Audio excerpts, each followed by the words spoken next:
Oh, well, hello, my wonderful, beautiful brothers and wonderful, beautiful brothers, guys of the Maverick Nation.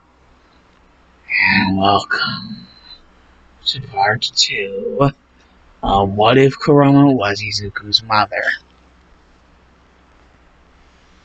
Now, Izuku's goals in this... a couple things I gotta say first is, one of them being Izuku's goal. Or goals, regardless. His main thing, well, he dream of heroes, doesn't really appeal to him anymore. Well, at least, in the traditional sense, what this current century believes is the traditional sense of heroism. That type doesn't really appeal to him. The kind of hero that he wants to be is the kind of hero, basically, he believes they were called the shadows of the elemental nations, the fire shadow, the wind shadow, the water shadow, the lightning shadow, and the earth shadow. I believe earth shadow, yeah. It's basically the different shadows.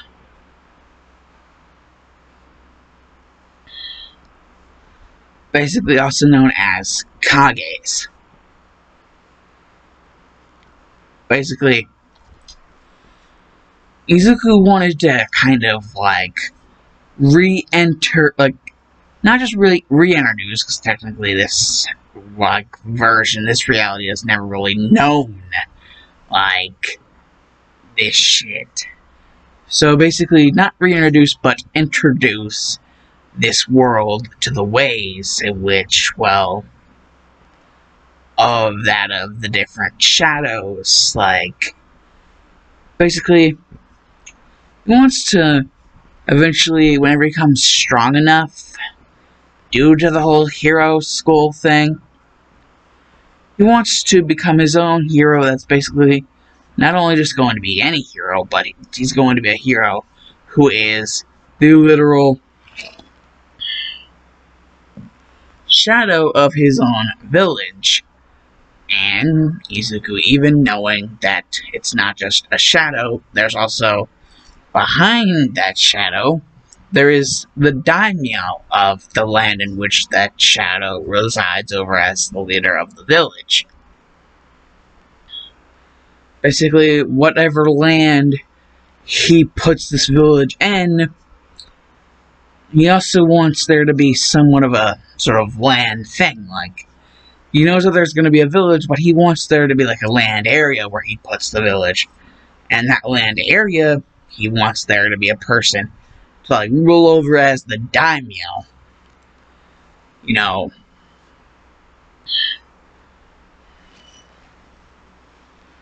there's the fire daimyo, the water daimyo, the lightning daimyo, the wind daimyo, and the earth daimyo.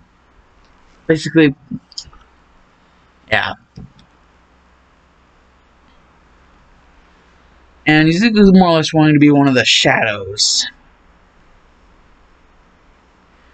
Yeah, he does indeed know that he's going to need someone by his side if he wants to make it official. Someone by his side to be the daimyo for the land in which the village will be in. And so Izuku decides that he's not going to be, afraid around girls anymore.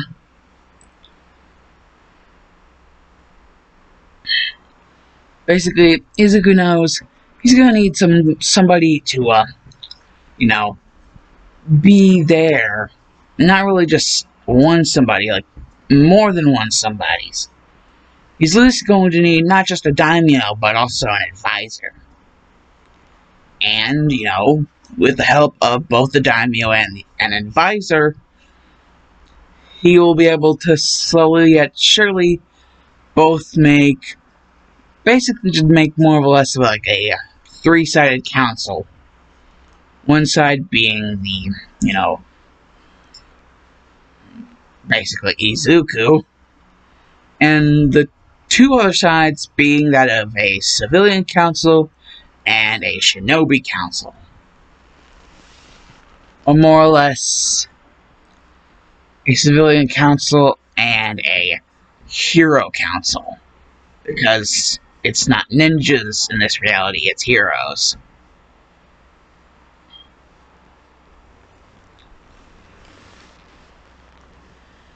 But, well, Izuku has a fun way to get around that. These heroes will go under the code name of the shinobi of the specific village and a specific land. So basically, they'll all be shinobi heroes. Technically, that's kind of never been a thing that's ever been done before, so Izuku's pretty much a lot of big balls of adamantium just charging in gung-ho. But he's really not even doing that. He's actually being smart. He's preparing everything, basically. He knows himself he has to get strong and he has to get smart. Stronger and smarter than he actually already is. Izuku's just wondering, who is he going to have be the daimyo, and who is he going to have be the advisor? His, advisor. And, the daimyo of the land in which his village will be in.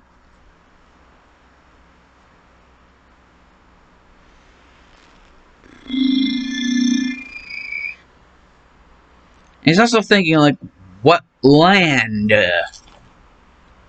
basically, would he have, control over? He basically lives in, the heartland of Japan. Pretty much, the basic, pretty much center, piece of Japan, that being Tokyo. At least last time I checked that was the case.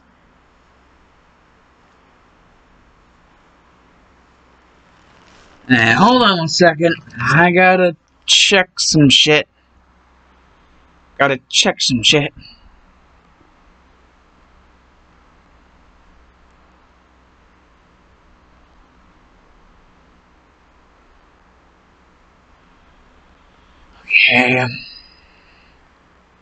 Tokyo.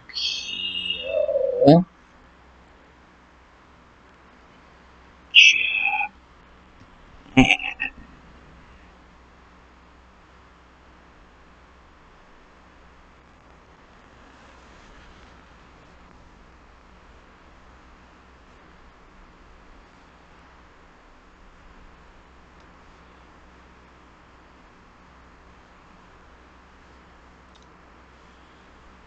Tokyo.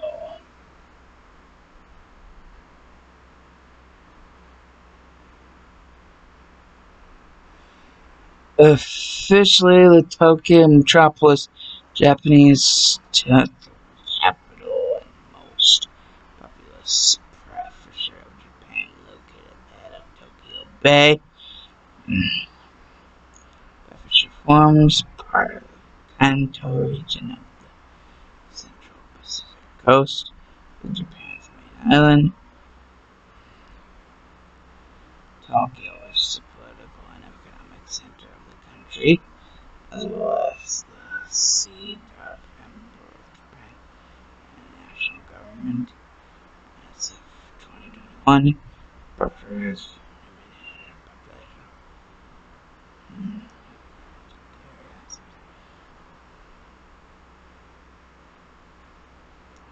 So it's the Emperor and the national government. So, yeah, Tokyo is important. And seeing as basically Izuku lives there, why not?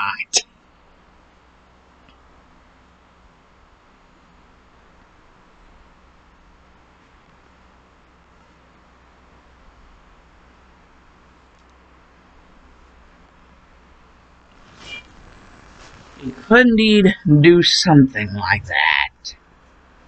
You know, if he's just going to twist things around already, or maybe he could go for a wider, even more brazen approach. Try to find a piece of land around the Japan area that isn't already populated and isn't exactly well known about, and make it populated and well known about.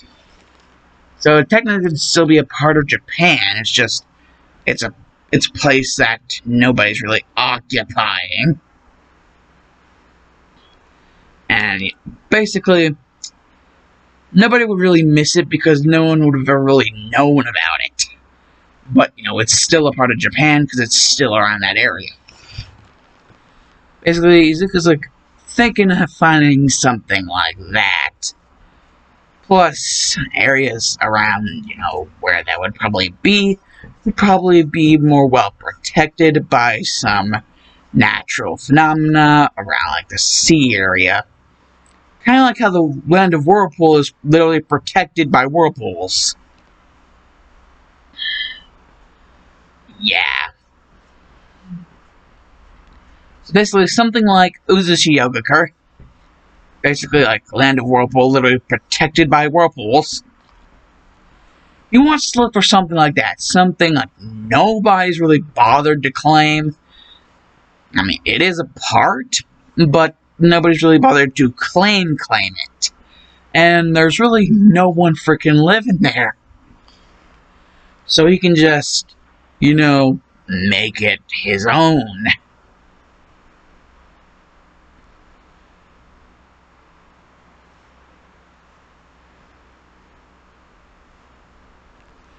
Basically, you would be making his own village and even land, like if it was big enough.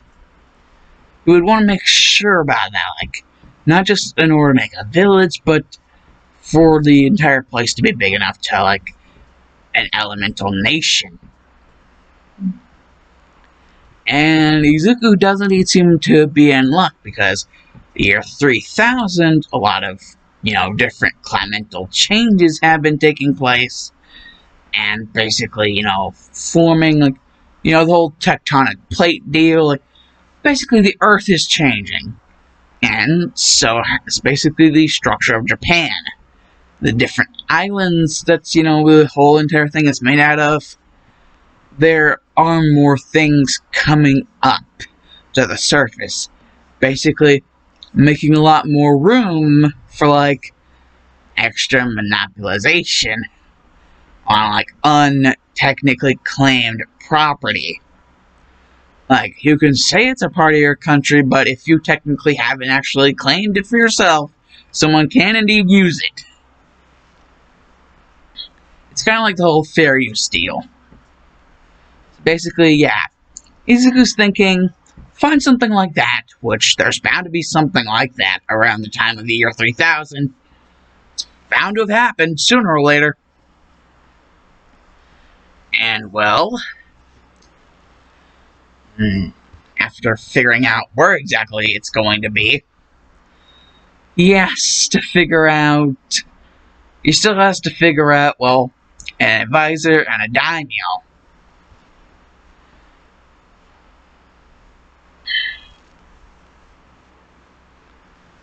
Who would be a good advisor and who'd be a good daimyo? Basically,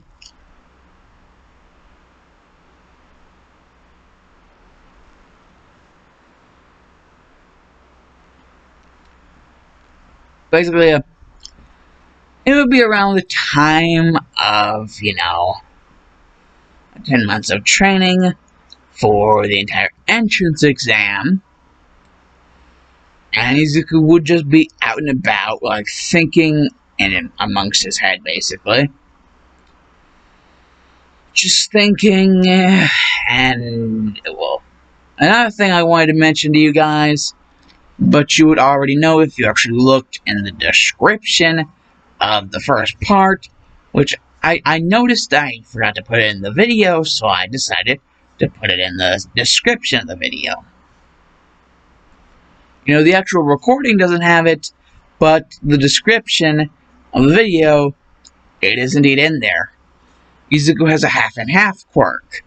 Half mortal chakra, basically the blue stuff, and half fox chakra, basically the orange-red stuff shit.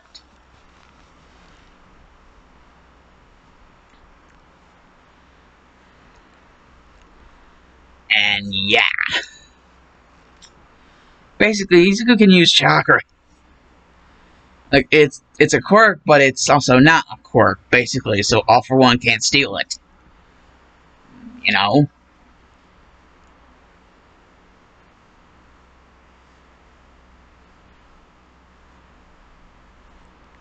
Basically, because of the nature of his whole, quirk, All For One wouldn't be able to steal it regardless.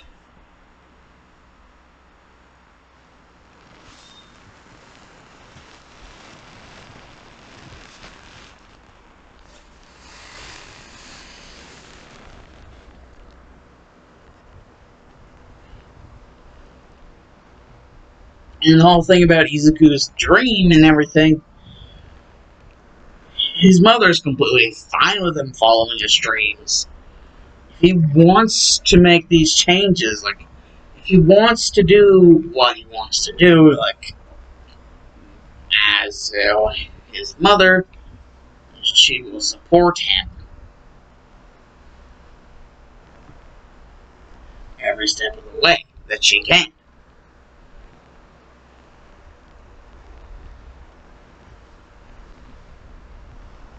Basically, Izuku musing in his own head, his own thoughts, just not really paying all that much attention, would end up running into some crazy mofo, and Izuku would be like, is this guy gonna try to mug me? That's whenever, basically, this guy would be like, amazing movements. My fingers touch you. You're dead. Basically, the person explaining their quirk and who exactly they are. And Izuku seeing the look in this person's eyes, from what he can see of their face, actual face, he's being amused that he's either being, lied to his face, directly or indirectly through some sort of,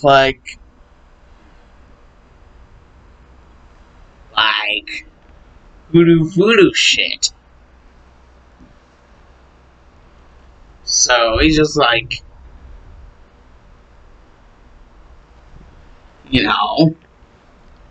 whole deal. He looks into his eyes. Basically, what he sees is, not exactly the name that he has been given. He says his name is Tomura Shigaraki, but the boy that he sees in the reflection of Shigaraki's eyes is not Tomura Shigaraki. The boy's name is Tanko Shimura, and he has just killed both his parents and destroyed his entire house with his quirk, because of how sporadically it works due to his emotions. And not long after, the boy basically, being forced to live out in the streets, no one lending a hand to help him, because everyone just thinks, oh, a hero will come to help, blah, blah, blah, blah, blah. That's whenever All For One would show up, and, just basically take this little Tanko Shimura in under his wing, basically changing his name and performing some mental screwery. And basically, with the powers that be of, the freaking Nine-Tailed Fox, with that Fox chakra, basically, right as, Shigaraki sees that Izuku's about to do something, so he goes for, all 5 fingers, Izuku would have his hand meet his. all fingers eat all fingers meet all fingers. And he would like course the fox chakra through Shigaraki's body, basically like destroying everything that everyone had tried to like build upon in order to like make Shigaraki perfectly like subservient to him. And you would remember his name is not Shigaraki, his name is Tanko Shimura. And that awful one killed his grandmother, Nana Shimura. And, well, Shigaraki, with all this new information, not really new, because it was already there, but now, just, like, remembering it all, and, well, it just feels like to just kill him, like, get it over with, like, he has no real purpose, he's deserted everything, and, just, like, Tanko would be so damn depressed, like, what does he do now? Like he doesn't know what to do, so just kill him and get it over with. But Izuku sees a different light in this little tunnel, being that he might have just gotten something out of this. Izuku would be like, say, if I'm able to find you help, or just help you in general in some way, shape, form, or fashion, would you mind a favor for a favor? And Tenko would be like, if you really think you can, sure. And, well, Izuku would just be like, he'd be thinking on it, seeing as, his quirk has to do with his emotions, Shigaraki's quirk.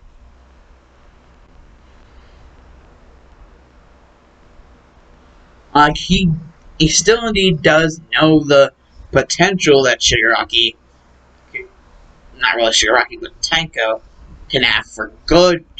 Like all this, he can still be a force for good. It's not too late. It's never too late. And even if I say it will be alright, I hear you say you'll end your life. Alright, it's not too late. It's never too late. Damn it! Why did I have to break into song? Anyways, basically, he's just mulling over his options, and well,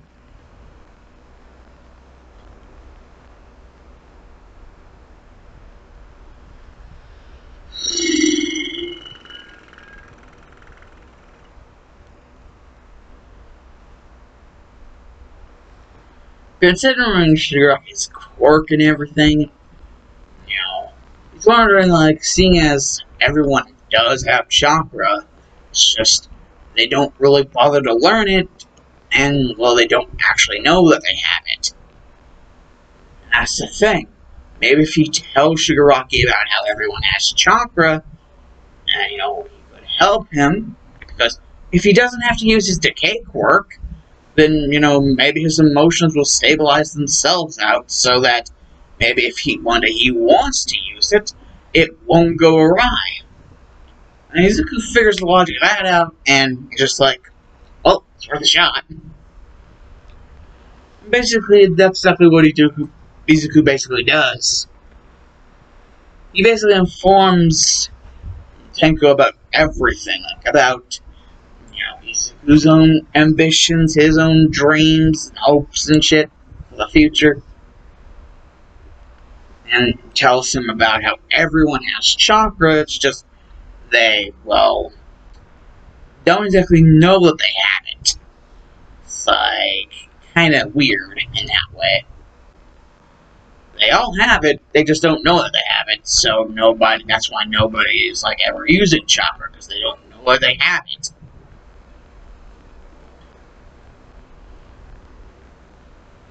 And, well, Tengo's like, well, he wants to see Izuku prove this, like, so he literally just to see if he can, like, prove it, like, just, like, put his money where his mouth is. Space.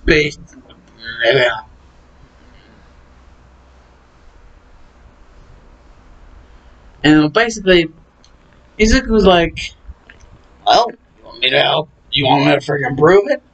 Okay, then. I will teach you myself.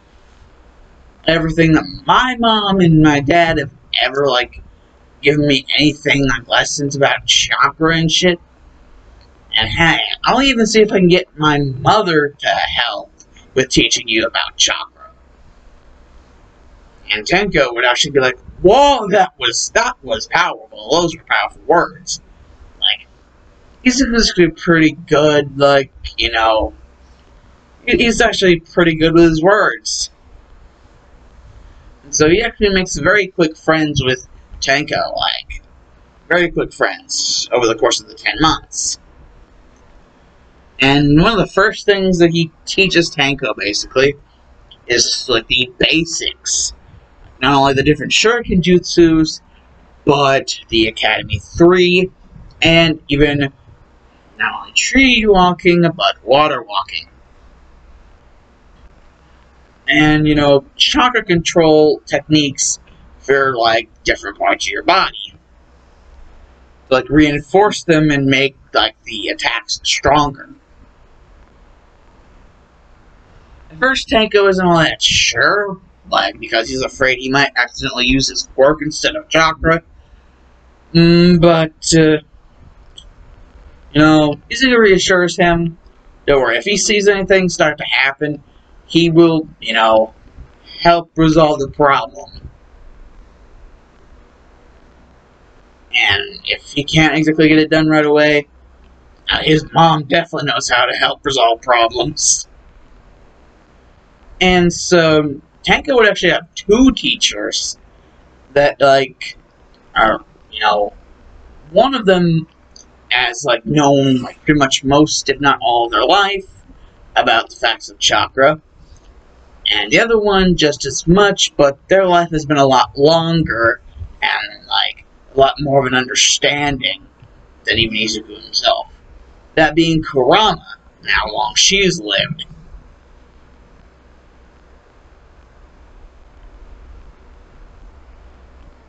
So I guess some rumor has it, she is half your age. But if it was like the other way around, it's not even half. Like, Kurama lives around, like, for a long time. So, yeah. So,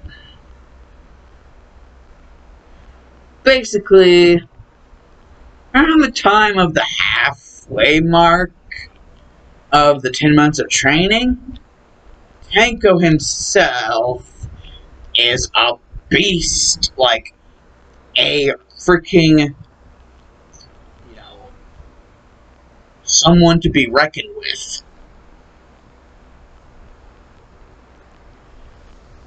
Yeah, whenever it concerns, like, a lot of this different shit. And they even got down to a little bit more of, like, the complex stuff like chakra affinities. And, you know, turns out that Tenko, due to his, like, decay quirk being a factor, actually has strange... Let me see something, guys. I gotta look something up. Pause break! Now, pause break. Okay, fellas and lady fellas of the D.S.M Nation, I just looked up what the combination of earth and wind is. Apparently, our friend here, because, you know, I thought earth and wind would be good for Shigaraki, because, you know, they're kind of... I feel that's something that goes along with Shigaraki's decay quirk perfectly. as like a sort of like mirror to it. And it turns out Earth and Wind makes magnet release. Holy shit. So yeah, basically what Gaara has. You know, basically, yeah.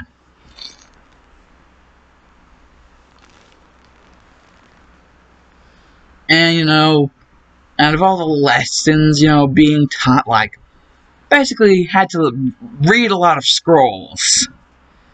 You know, Izuku had to read up a lot of scrolls. And when we got to magnet release, basically he's basically teaching, you know,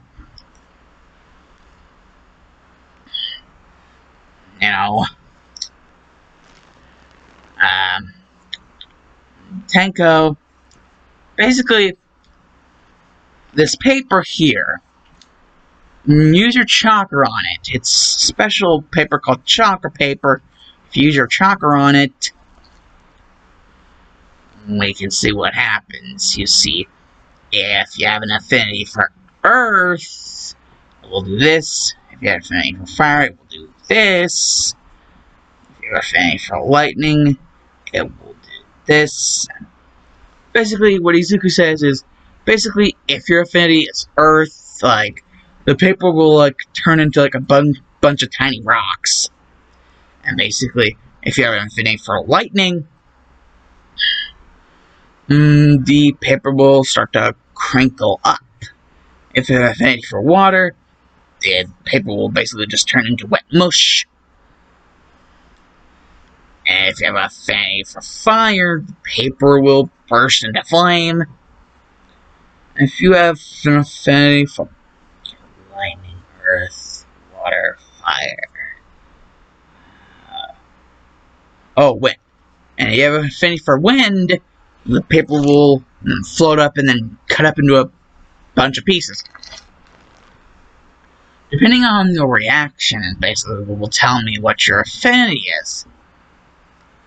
Yeah, if possible, if you have more than one. And if you have more than one, it's possible that you could actually have a Kekkei Genkai. And a Kekkei Genkai, before you even ask Tenko, a Kekkei Genkai is basically something special that happens. You know, the mixture of different affinities isn't the only way you can get it. Or will have it in general. But it is indeed one way to get a Kekkei Genkai. You know, indeed, possibility of more than one could indeed lead to the possibility of you actually having a Kekkei Genkai of that release. You don't seem to possess any dojutsu, and I don't seem to remember any other types of Kekkei Genkai around. I only seem to remember the two. I think there was a third one, but I'm not sure about, like, my memory on that.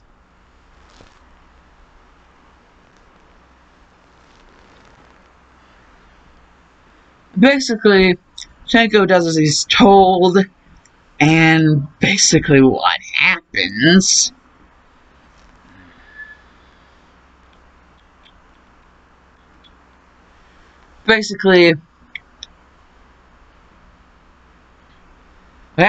is it turns up into a bunch of tiny rocks, but then those rocks get cut up a bunch and turn even tinier until they're just like a lot of like shit flown in the wind, like dust or like whatever sort of shit in the wind. And Izuku's like, due to that reaction, it seems, my friend, you indeed have two affinities. Because, you know, the rock, and then the cutting up of the rock. Or rocks. And Tenko would be like, oh yeah, that's right. I have more than one affinity then. And Izuku's like, and usually the first one that's, you know, seen is the one you're going to have a major, well, affinity for, and the other one would be more of a minor affinity. But still, they're affinities of different chakra natures nonetheless. And, if possible, this could even mean that you possess something, because I seem to remember the residue flowing around you for a bit before it left, the area. And last time I checked, I don't think that usually happens, and it's not especially windy out, so that couldn't have been the reason why. So what that tells me is that I'm pretty dang sure you have magnet release. And he would just explain away magnet release, what it does. What it allows the person who has the Kekigenkai magnet release to do. And basically, Tank would be like, holy shit.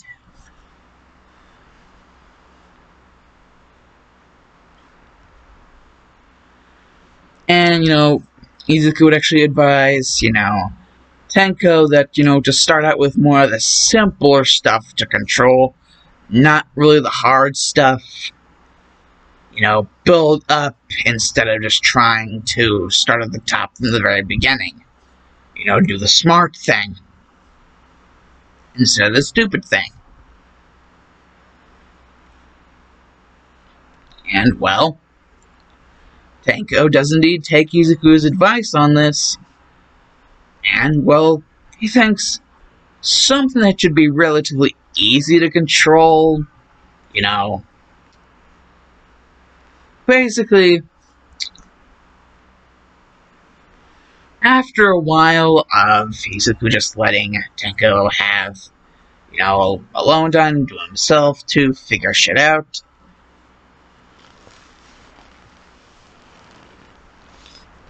Tenko would just be like exclaiming out loud, like, Izuku, come here, you gotta see this, and bring your mother too. And Izuku's like, Mom, I think Tenko wants us to say something. And basically, Kurama and Izuku would just be blown the frick away. The thing that he was able to get the most and, the best out of all of the different supplies that he tried, basically laid out in front of himself and tried to control. The easiest one and the best one that he has is the manipulation of sand.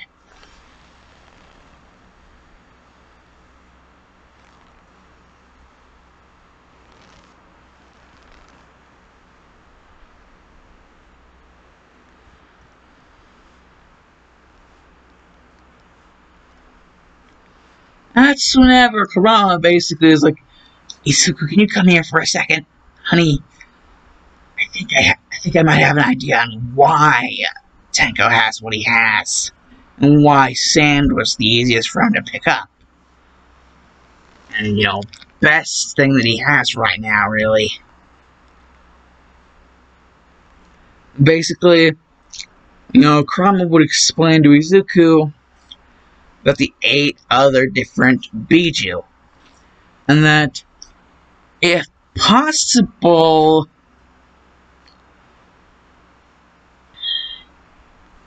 well, could possibly, explain, any relatives that Tenko might have had.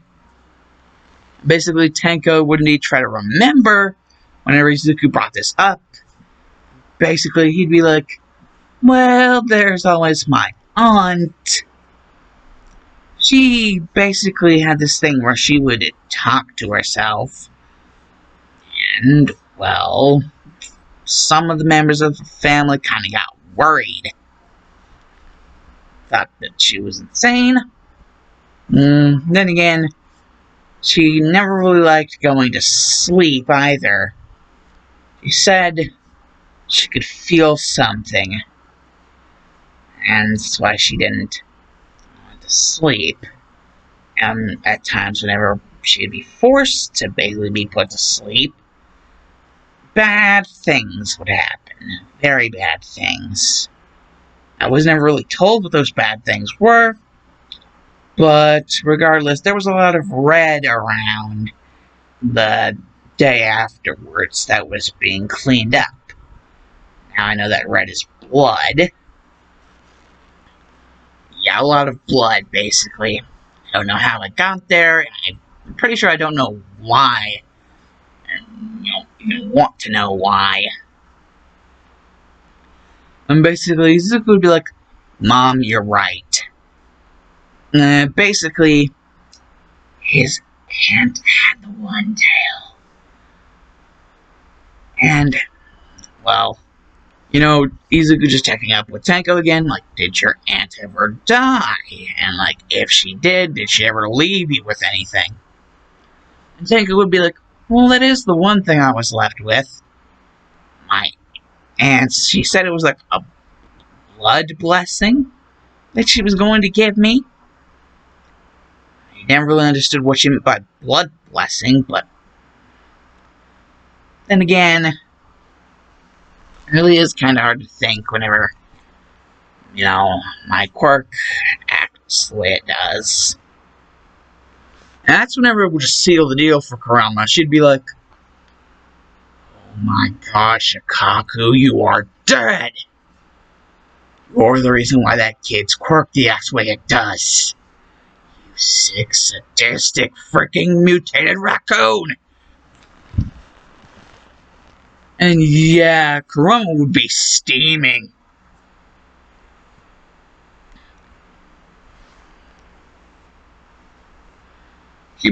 She'd want to force her way into freaking Tenko's mindscape just to kick the ever-living shit out of Shikaku. Basically, Tenko had Shikaku inside of him and didn't even know it. That's why he's so good with magnet release, and specifically with sand concerning magnet release. And, well, concerning, the One Tail's origins, like, to do mostly with, like, the, like, Sand Village and the land of wind in general. But mostly, more or less, with,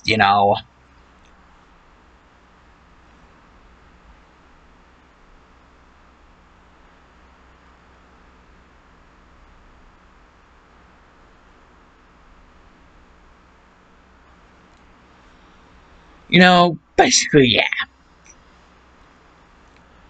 Basically, Kurama would just want to get into the frickin' mindscape of Tenko and just beat the ever-living shit out of Shikaku.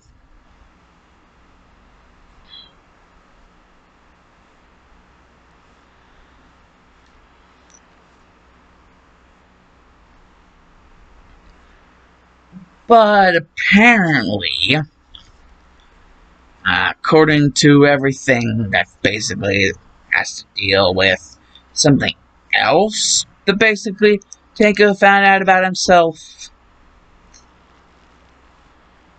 the whole Earth thing, well, turns out that since he mainly uses, like, the, Earth as, like, a catalyst, and then puts on top of it the wind, in order to create the power of the Kekkei Genkai, he's basically saying that despite it being his major affinity, he more or less uses it as a catalyst to, like, use the different techniques of the Kekkei Genkai.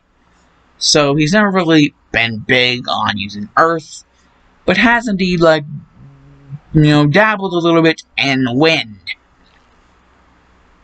And, well, basically, he would just show as he would throw some shuriken at, like, a little dartboard-like thing that they would have out there. And, well, all of a sudden, this would just happen. Wind style! Wind shuriken! Basically, like,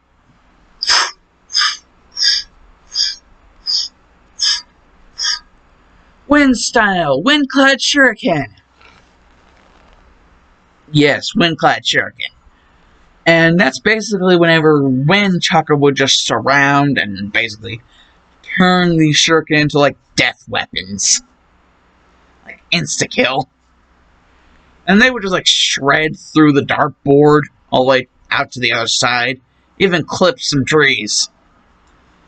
And, Tenko would be like, oops, I think I used too much chakra on that one. Hey, Shikaku. And, Izuku would be like, wait, what? You can talk to Shikaku? And Tenko's like, yeah, more or less recently that I've been, developing more power with my wind style, I actually have been able to talk to him. Sure, he was mean and scary at first, but, I tried a little something that I saw once. Basically, something that your mom does to you sometimes. And, well, I don't think Shikaku was ever the same again.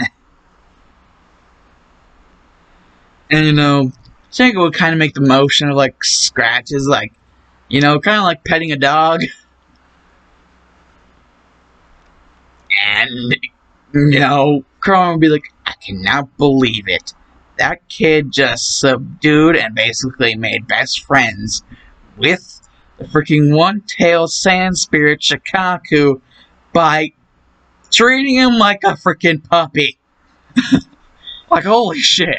Like, no fear, and just goes up there and pets his freaking head like a freaking puppy. Dear God, that kid just, wow. You sure picked a freaking keeper.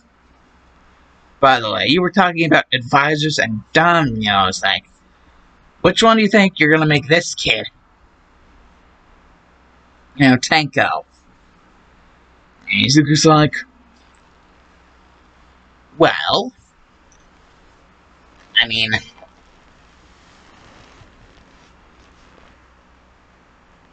it can't hurt to have professional help. Whichever one Tenko wants to be, I'll let him be.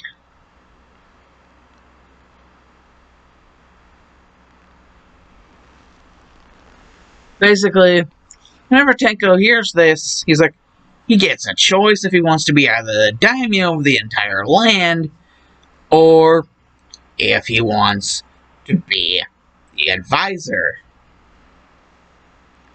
And that's whenever Tenko would bring up the $1,000,000 question.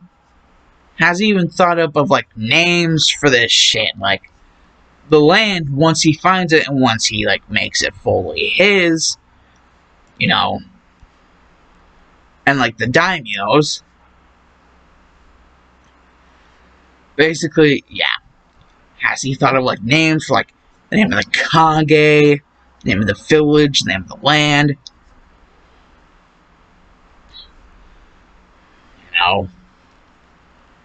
And that's whenever Izuku would just be like, actually, yes.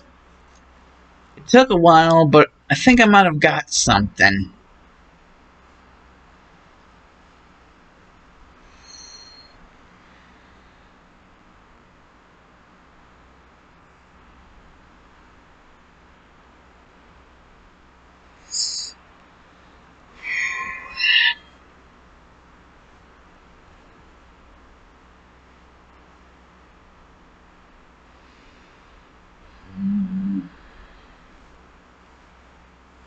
Basically,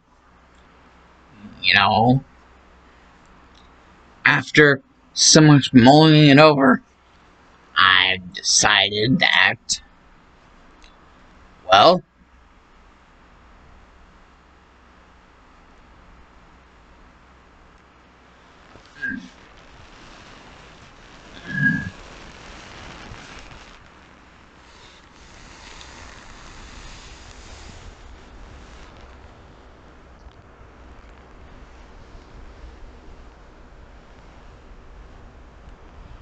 That the land that we're going to basically settle everything on, once I get strong enough, and once I get smart enough, and everything, and all the experience and everything, that it will be known as the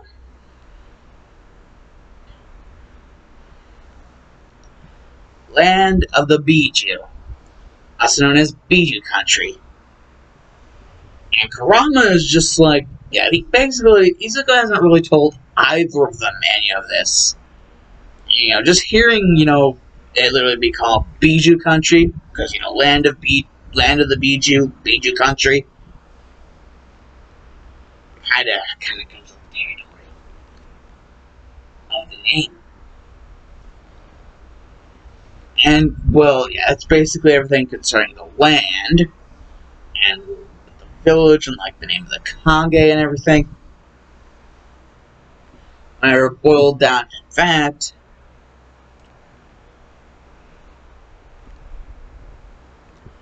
Izuku would be like, well, it's quite simple, basically. Seeing as I'm basically going to be going to a hero school to learn all this, I will indeed be the herokage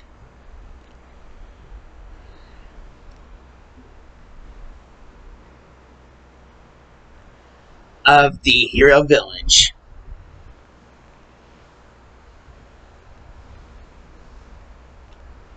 Now, of course, just because it's the hero village, not everybody will have to be heroes, but, a good amount of the shinobi force, like, more or less the different shinobis, even the police force, and, like, my own type of Anbu, will all be heroes, but in the type of shinobi.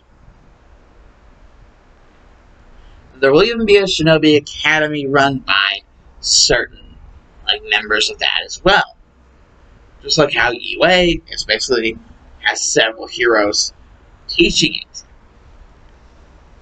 It's basically in the same vein as UA. The Ninja Academy will basically go from the age of 8 all the way up to the age of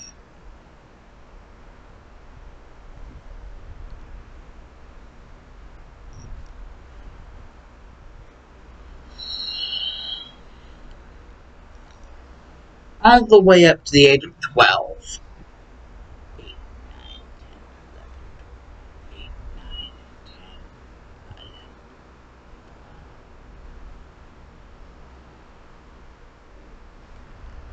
11. Basically, all the way from the age 8 to 12.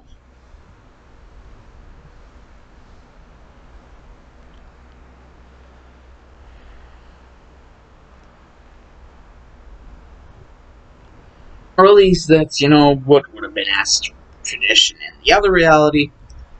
But Izuku's thinking more ahead in this in the long run. In this reality, things are indeed run a little bit differently.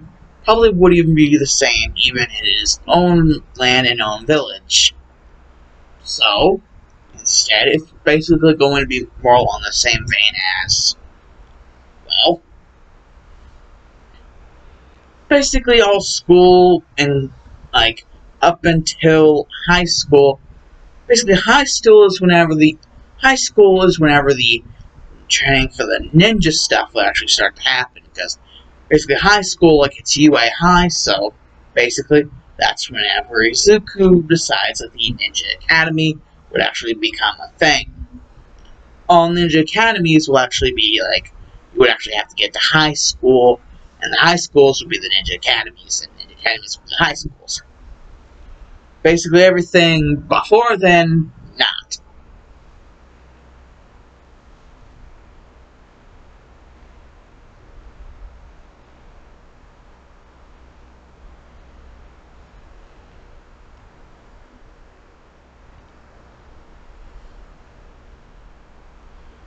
And, well, a little thing with it's basically being Biju country, or land of the Biju, and it's basically being herokage of the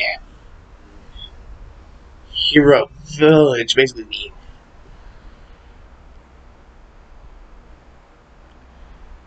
hero village, and basically one of the first degrees, the first decrees before the village is even freaking made, is that, you know, the whole Ninja Academy thing will wait until high school, because that will have been whenever he officially got his own, like, hero training.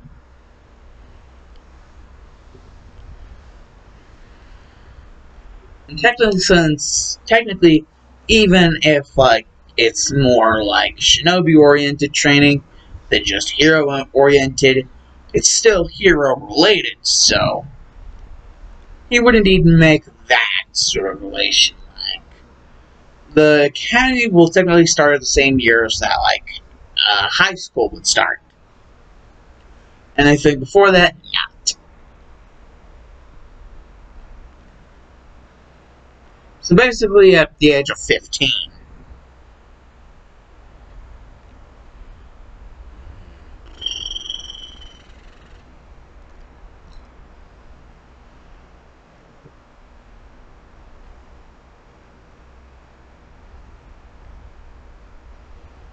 And, you know, Izuku even telling them about the whole idea of, like, the two sides of the council.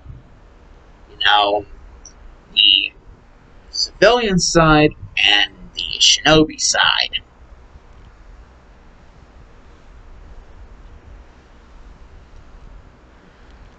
However, he doesn't even mention something that actually does make his mom happy. He mentions that he will not allow corruption to spread through, you know, the land, the village. He will not allow corruption to spread and taint the will of fire, which he will work so hard to establish and maintain within his own village. And so, no political figures, like, trying to rule the roost from behind the scenes. And no, like, overly confident, overly arrogant, like, just douchebaggish people trying to weasel their way into political seats and even the position of the herokage. And technically, Izuku would also bring up that since he's the first one, he would be the shodime herokage. Because, like, the shodime, like, Hokage was the first Hokage. Basically, he would indeed be the shodime herokage.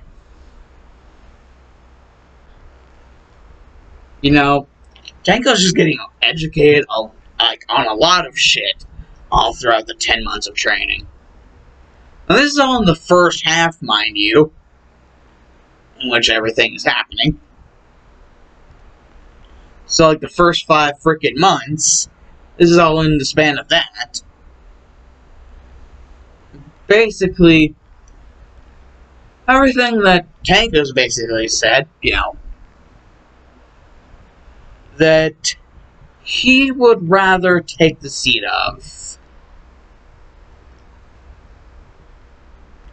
advisor than that of a daimyo, because he feels that it would kind of be more appropriate for him to be the advisor of the Shodime Hirokage.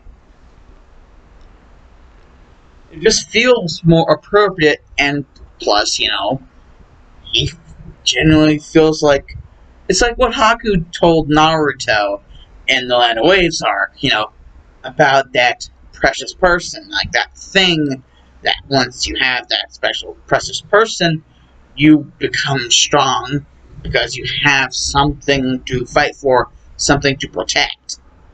Someone to fight for, someone to protect. Basically, that's the same thing with Tenko. He has someone now. He has to call his precious person. And because of that, he decides that he will be his advisor.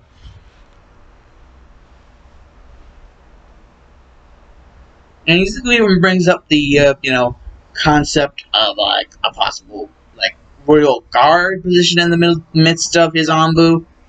Like, the top of his Anbu, basically, the top members, would be, like, considered, like, his main royal guard. And, well,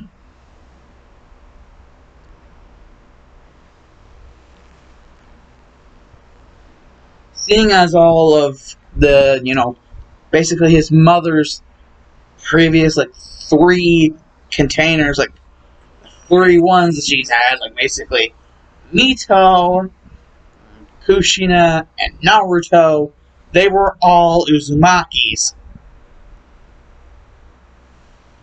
And so, all had some knowledge of sealing, at least. Fuin Jutsu. And so, you bet your asses, Izuku's gonna have some Fuin Jutsu prowess like no other. Like, insane Fuin Jutsu prowess. And well, yeah. That's just something to think about there.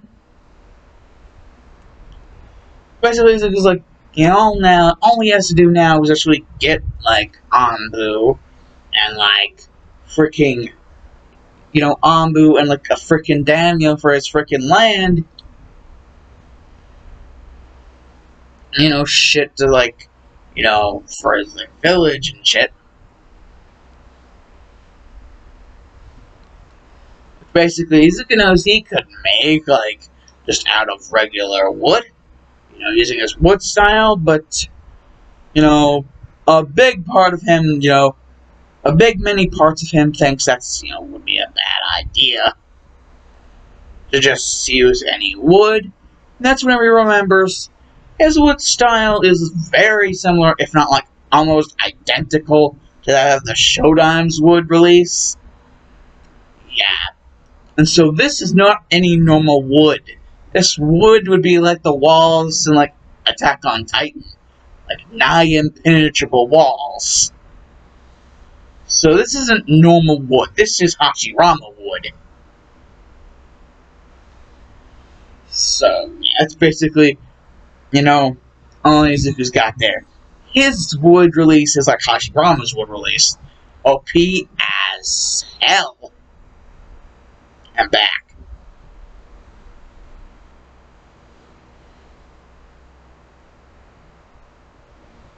Nah. Why, thank you, kind sir.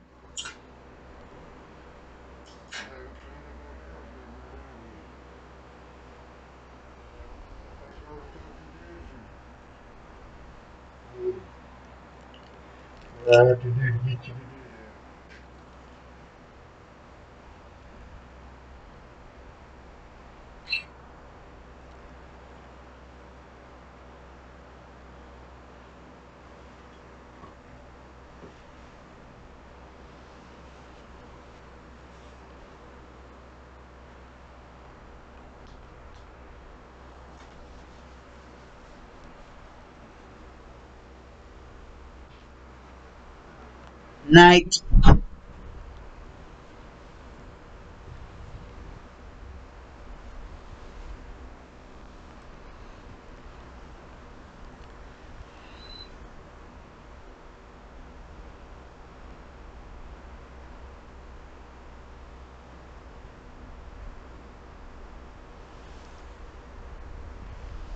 Basically,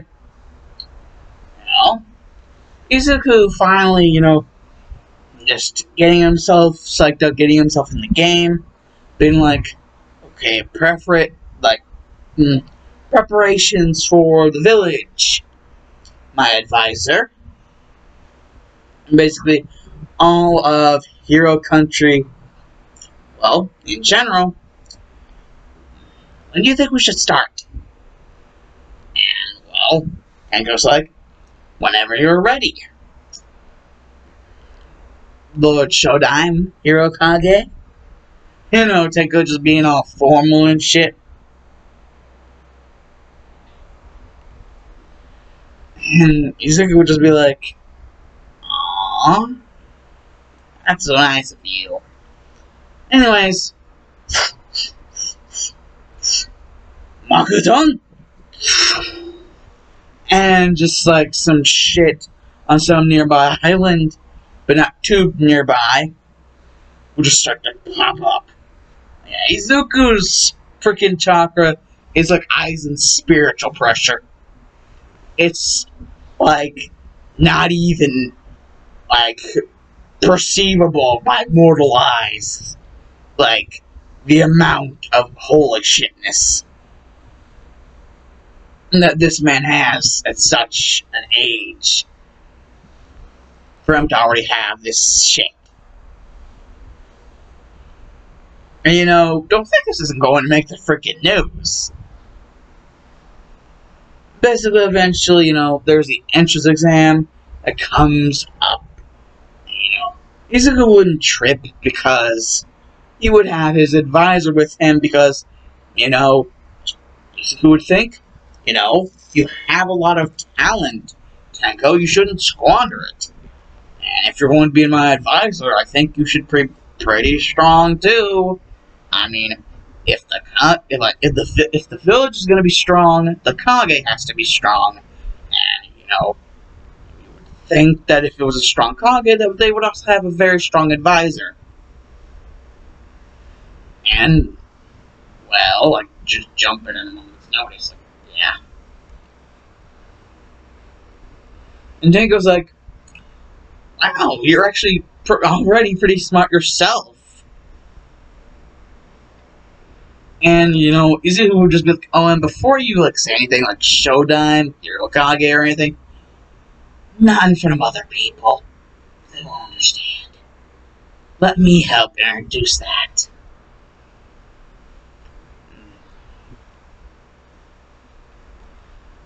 Because, you know, it is kind of his idea, so he would be the one who would know how to help introduce it to the world. And Tenko would kind of just make it seem awkward.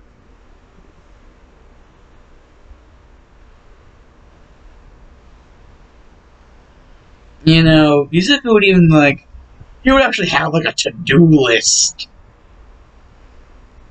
And be like, man, Kage robe, Kage hat, monuments, yeah, a monument would be a good thing. The village where that one Naruto guy grew up had a monument. For, like, all the different, you know, fire shadows.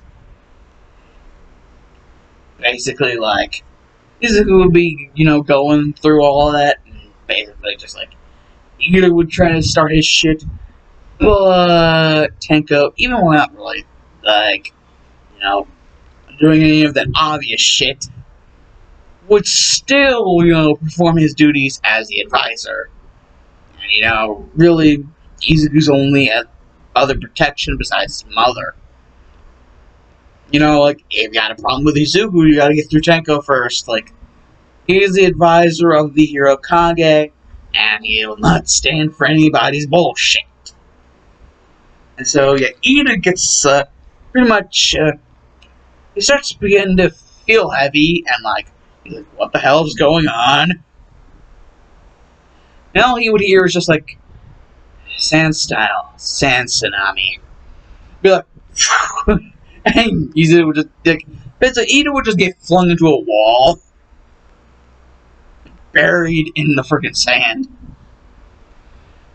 And Izuku was like, I noticed he made a pretty weak version of the sand tsunami. I guess he's not trying to kill anyone. At least be glad for that.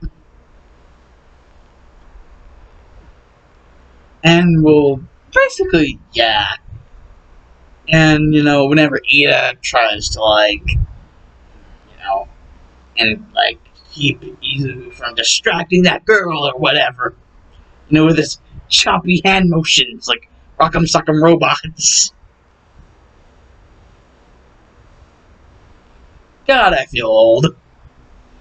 Anyways, yeah, that's the point whenever, you know, Tenko would just be like, okay, enough taking the piss from this asshole. Unholy asshole. I'm done taking the piss from him. I'm not dealing with this shit anymore. He is gonna learn his lesson, or he's gonna crumble. And so, basically, Tenko would just basically be like, just tap on his back, and Ida would be like, and you! And, Ida would actually go to, like, accost Tenko or, like, try to get physical with him. But he realized the moment he tried to do anything, he would literally just turn into a giant, like, sculpture of Tenko made out of sand. And his arm would be cut in, like, a sculpture-looking thing. And basically, he would see the real Tenko behind the sculpture-looking thing with his hand sign, like, weak. You're weak. Anyways, as I was about to do, oh yes, that's right. Sand style. Sand clone jutsu.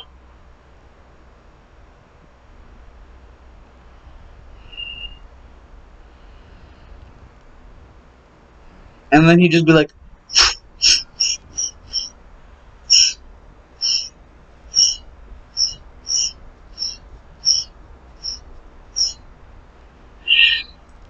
wind style. Wind-clad shuriken. And he'd just be like, the wind-clad shuriken would just knock it out.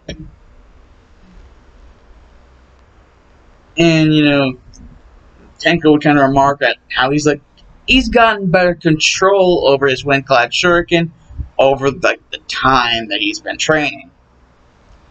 And even gotten to the point where he can use jutsus like Sand Tsunami and Sand Clone without, draining himself dry of his own chakra reserves. Basically, like,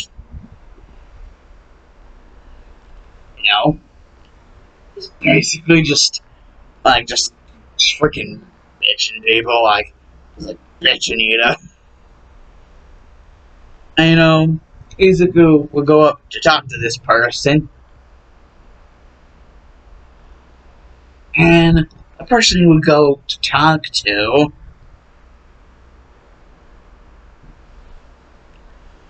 would be this, rather shy-looking girl who would just be being accosted by boys all around her. I mean, it's bad enough that she's nervous about, like, possible strategy and, like, how hard the test is actually going to be after this. But not only that, but freaking the fact that she wasn't even allowed to get into recommendations because of some hiccups that her family had with, well, certain incidents in the past.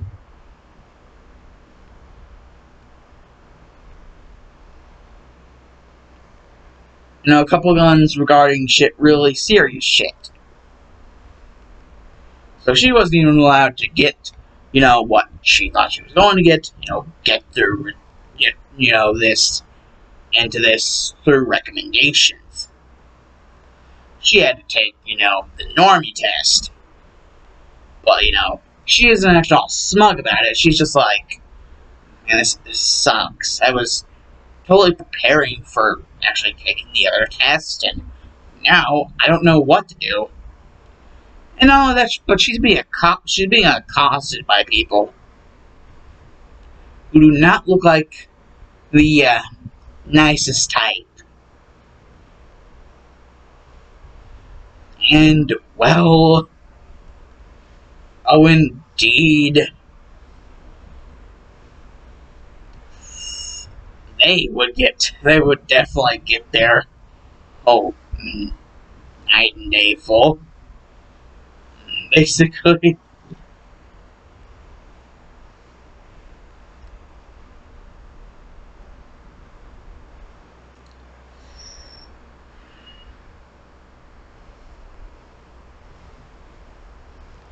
basically the leader of the group. Izuku would just walk up to him and be like, "Hey, asshole, learn to respect women, or die." And the guy would be like, he would think Izuku's joking, and Izuku would be like, "You think I'm joking, don't you? Let me show you how joking I am. Shadow Clone Jutsu." And, the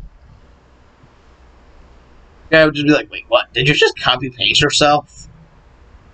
And Izuku would be like, he wouldn't even respond, he'd just be like, and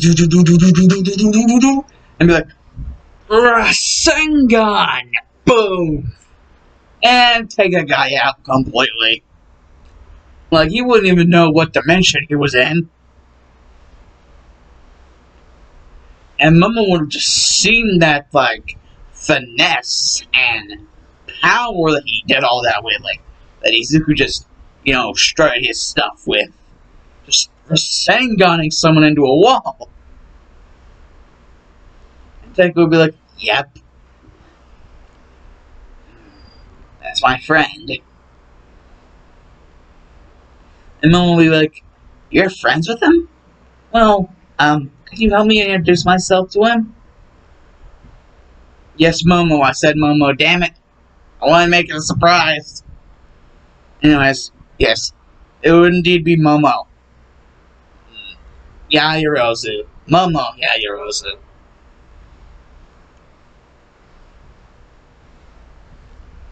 So basically, with the time they had left before President Mike decided to open his loud-ass mouth, Momo would actually be interested in a lot of what was being said. And she'd even be like, "Well, that actually explains something that's been going on lately. I feel like I have a fire inside of me. Something that it isn't exactly always the most comfortable, and isn't exactly the easiest to make friends, more or less more easy to make enemies. For a while I was thinking it was just because of my family's rich, high-class status. Then, I started realizing this blue and black around me, and I never realized why it just came and went. I never even knew what it was." He's gonna be like, "Blue and black? Wait, that sounds like... oh."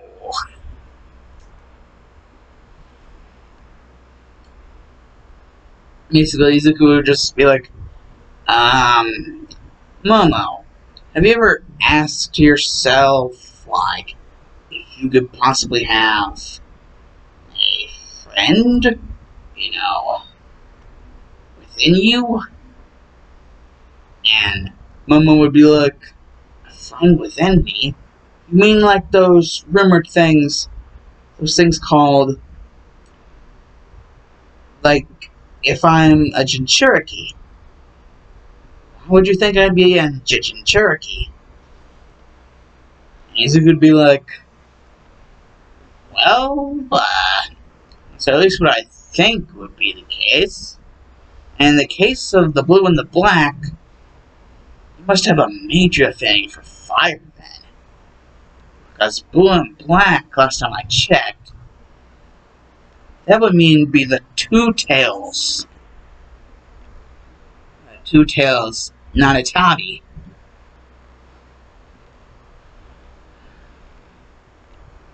And, Izuku would just explain that two tails, not a tabby, for Momo, and basically what is actually going on with her. And how this actually makes everything perfect. Because, Tenko has the one tail, Shikaku, she has the two tails. Basically, from what, Izuku has heard, she has the two tails, not a Tabi. It's like a definite. There's no other way. Like, even the cat-like feeling, cat-like feelings, like, Momo tends to get. it's just like, it all screams Two Tails, not a Tabi. The two-tailed cat, not a Tabi. And that's whenever Momo would actually try to talk inside her own head. Be like, not a Tabi? Are you in here? And well, let's say not a Tabi would not be the nicest greeter. So yeah, Yugito's Biju would be Momo's. She would have Yugito's Biju.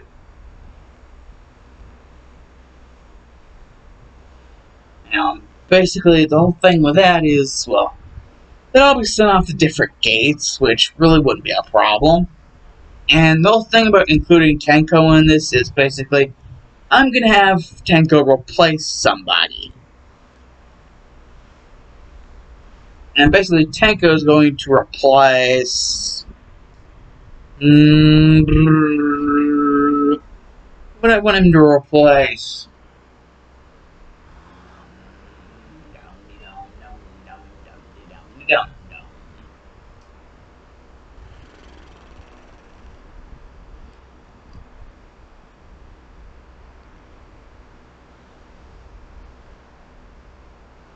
Actually, I picture Singh as he's basically the grandson of Nana Shimura.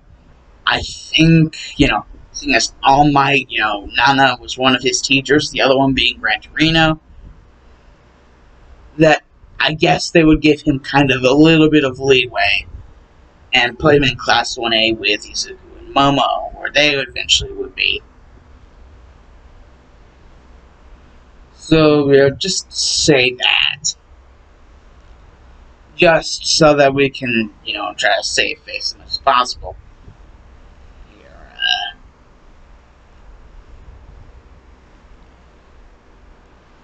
And, well...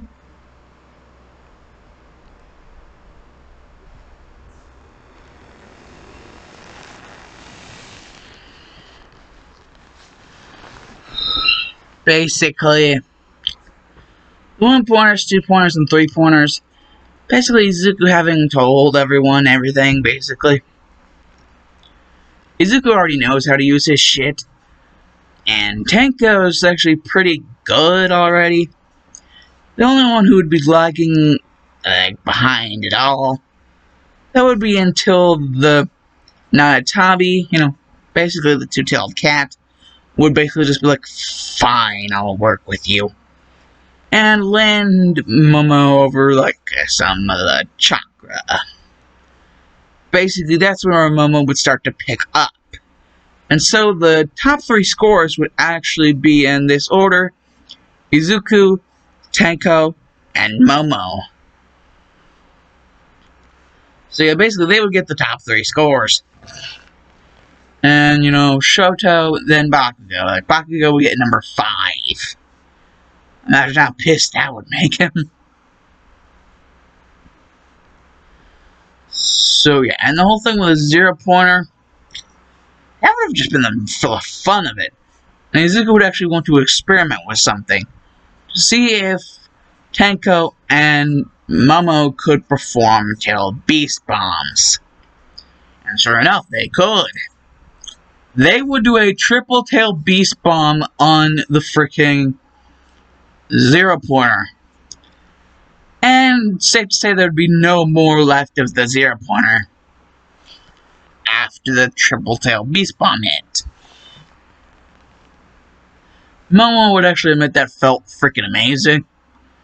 And the Nana-Tabi would be like, more or less just quite, amused with everything. How it's all panned out.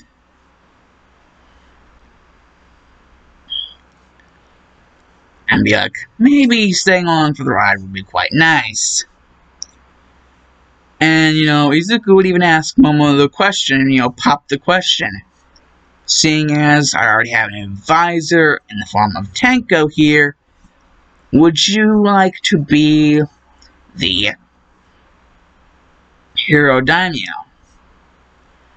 Because, the Not really the hero daimyo, shit. The Biju daimyo. Basically, yeah. Would you like to be the Biju daimyo? And Nanatami would actually perk up at this, like, wait, Biju daimyo? So, literally, they're actually doing this. Nanatami didn't actually know if they were serious before. Basically, a mental link would happen, and Shikaku would, like, get up in Nanatami's grill and be like, smack with a tail, like, right in the face, like, you really thought my containers weren't being freaking serious? Like, my container wasn't being freaking serious? Nanatami, you son of a... You freaking... like, Shikaku would get vocal with Nanatami. And physical. And Nanatami would just be like, okay, fine. Jesus. And the only reason I'm actually not attacking back is because I know you're friends with the person, Ninetales, so that would be bad for me if, I kind of piss them off. And Shikaku would be like, damn straight. So I like that kid, he's nice. Yeah, so basically you could indeed consider Shikaku tamed by, the friendship that Izuku and Tenko have. And Momo, even being like, well, at least now we do know it's true. And about that offer, I'd gladly love to be the Biju daimyo.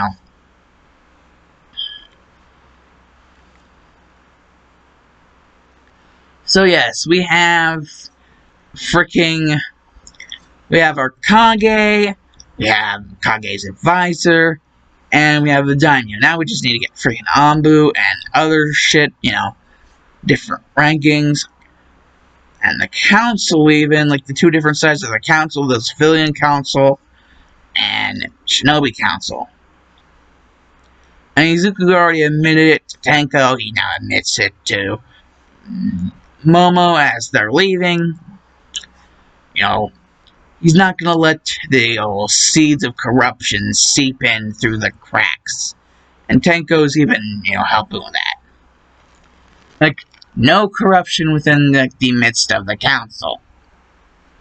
He won't let corrupt political figures ruin his vision of a truly great, village. And even land, considering, the daimyo and everything. And Momo indeed has great admiration and great happiness for what Izuku's trying to accomplish.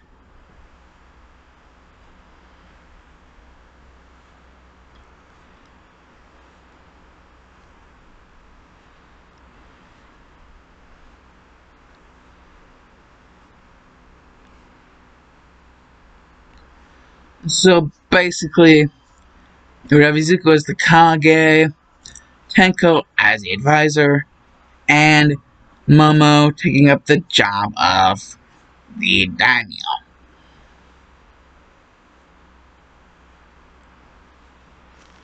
And Izuku will actually admit along with Tenko that seeing as Izuku's the first one, he's going to be the first one, he would be the shodime herokage. Because he would be the first one, he would be the shodime herokage. And they're even going to have a little, freaking, hero shadow monuments. Because, hero kage, hero shadow. Basically, yeah. Hero shadow monument. Like the faces, just like with the Kage monument, like the fire shadow monument thing. With the different faces. Now, just to get Izuku's face on there whenever he's ready. I mean, Tenko does indeed still use his Earth style for stuff, just not a lot of stuff.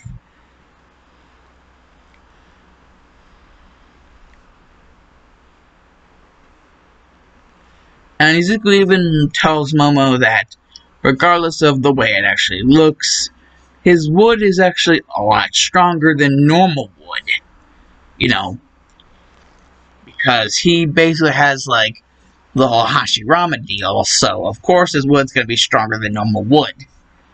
And so what looks like something stupid would actually be something ridiculously freaking awesome.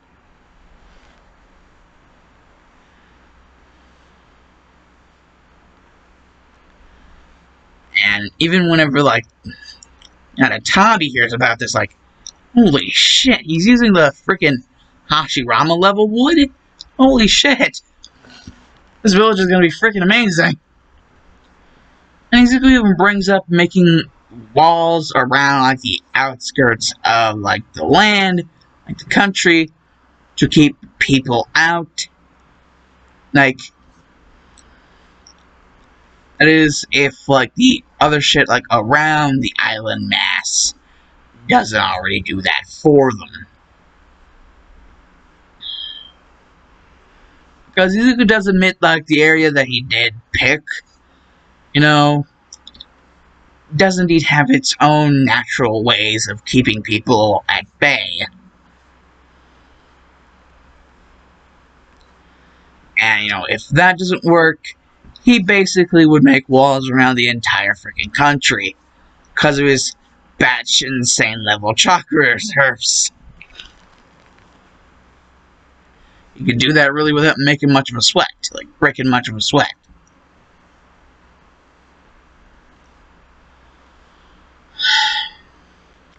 And Momo would actually bring up something very important. What about a successor? Like, you know, someone... Like, was it Nidime? I think it was pronounced Nidime. Like, what about someone to be the Nidime? Or, like, what about the third person? You know, like the Sandame. And the fourth person being the Yandame, and the fifth person being the Gondame. But, like, not really, like third, fourth, or fifth yet, just someone to be the second, like, what about a successor, like, someone just in case he were to die? Basically, that's whenever Izuku would think, maybe he should have, like, a type of Sanin. Like, possibly something like that. Or maybe he could just, like, find a successor. Like, he could do either one, you know. Indeed, he does realize he will indeed need a successor. So he's like, he basically tells Momo he will go throughout the school year with everybody else and sees if he can figure out someone who would enjoy the prospect of being the Nidime herokage.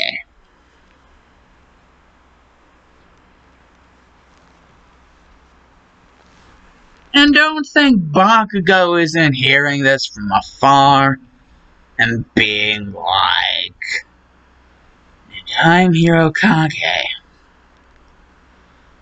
the successor to Izuku. Wonder who that will be.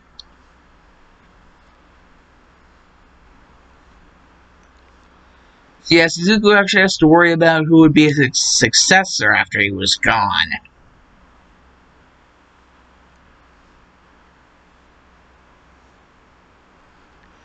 And then he actually just thinks that maybe in the future he could find someone and, you know, like, train them, or have, like, some of his elite people train them, you know, in the ways of being able to, like, manage everything, you know, do what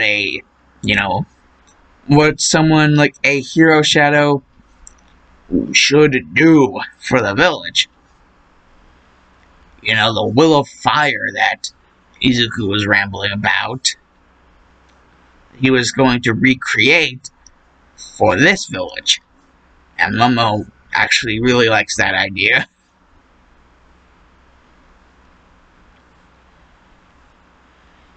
It could just be her inner fire release roaring around, with the fact that she is literally the Narutabi's Jinchuriki.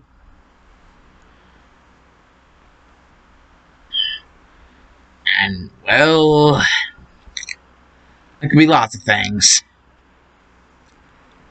Who knows? But basically, that seems to be the most feasible option. You know, Tenko's basically that seems to be the most feasible option as of now. Basically, if you see if you come across someone in the future, you think you might be able to trust them with the village, you could train them in a way of, learning how to, be the successor, be the Nadaime herokage. But for now, there is only the Shodime herokage, Izuku Hibi no Yoko Midoriya.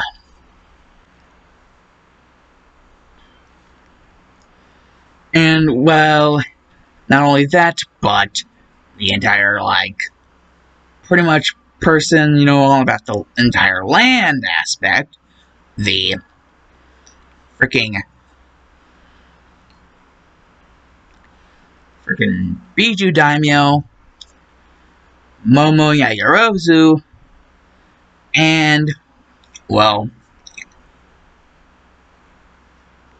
basically, Tenko as the Shodime Hirokage's, Shodime Hero Shadow's advisor.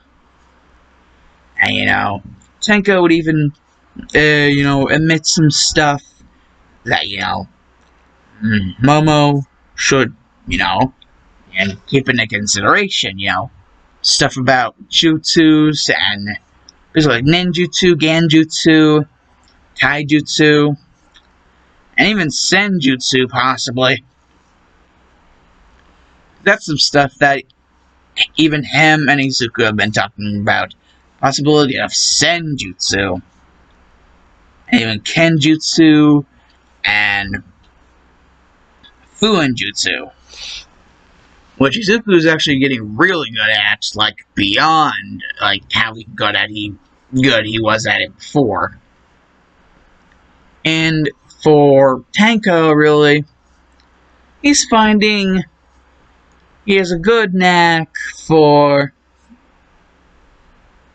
well, in terms of everything,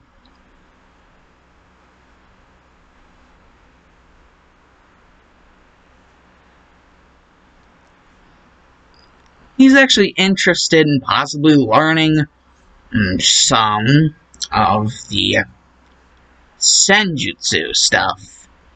Basically, stuff that, deals with, the sage, sage of whatever summoning. There's, the snake sawing, there's, Jiraiya the toad sawing, and, the slug sawing, Tsunade back in the other reality. But they're already all dead. So, yeah. Basically, Tenko basically freely admits that he's been practicing, along with other things, he's been practicing senjutsu. And how to have all of that work out. He has actually been able to make a summoning contract. And this summoning contract, in keeping with the theme of the village and even the land, the entire country, basically, Tanuki summons. Yes, that's right, Tanuki summons. That's how good of a bond Tenko actually has with his tail beast. With Shikaku, the one tail. He actually has the ability to use Tanuki summons. And they're actually rather kind to Tenko and Izuku and anyone who is friends with them. Because, they already know about the connection. because, they pretty much know anything Tenko knows because, they are, like, all vocal and, like, friendly like that. But they also had the, ruthless ferocity of Shikaku. So, they can indeed be nice, but they can also be freaking terrifying. If they want to be. And of course, the boss summon of the Tanukis is indeed Shikaku himself, which, Tenko's thinking of working on that. Possibly being able to summon forth Shikaku's power. And Shikaku's getting interested, like, ooh, possibly using that Senjutsu to summon me. Or, like, maybe even something even greater. Like, morphing, like, with the kid through some sort of, like, Sage mode. Yes, Shikaku Sage mode. That's a thing that's going to happen. I'm telling you guys right now, it's a thing that's going to happen. Shikaku friggin' Sage mode. Because, Tenko's already working on the freaking Sage mode so much. The Senjutsu, Nature Chakra, that he can already create Tanuki summons. That's what he made the contract with. He basically made Tanuki summons. And, well, yeah. Basically what Momo decided she was going to work with is Kenjutsu. Kenjutsu being the art of the sword. Seeing as her quirk is basically creation, she decides she will work on, like, sword-type things. And also Shuriken and Kunai and Senbon. Basically, she will indeed be a Kenjutsu weapon specialist.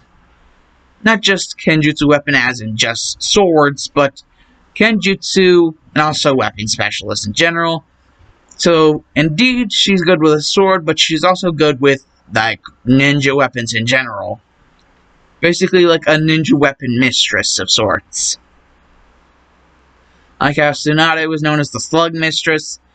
Like, Momo, if she got, known enough, would kind of be known as like a, ninja weapons mistress of the sword. And many other things. Anything that Momo could figure out how to master and possibly even perfect, she would go after.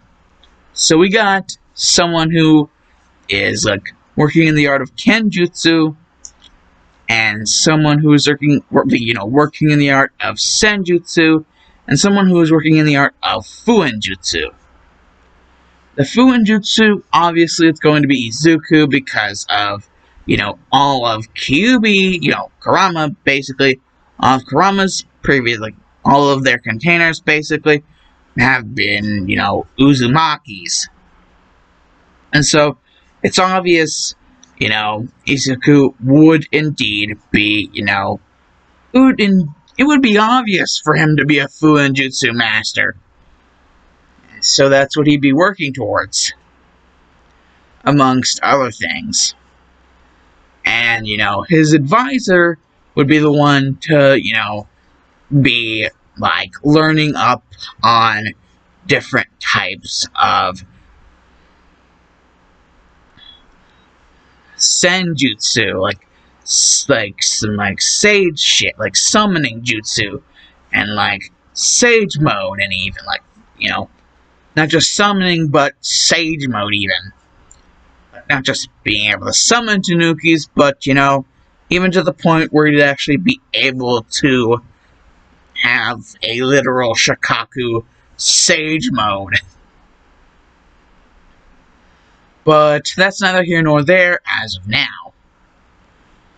But as speaking of other things like that, we would have a Kenjutsu Mistress, as our little daimyo. Her name being Momo Yaoyorozu.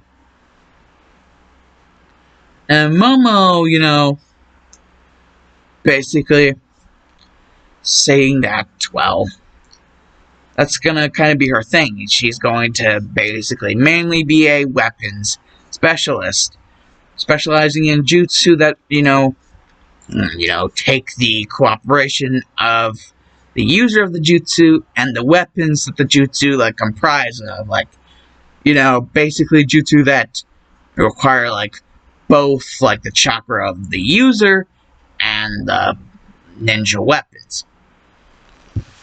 And even jutsu that allow the person to use scrolls to summon forth weapons in more ways than one. So, yeah, already off to a very good start.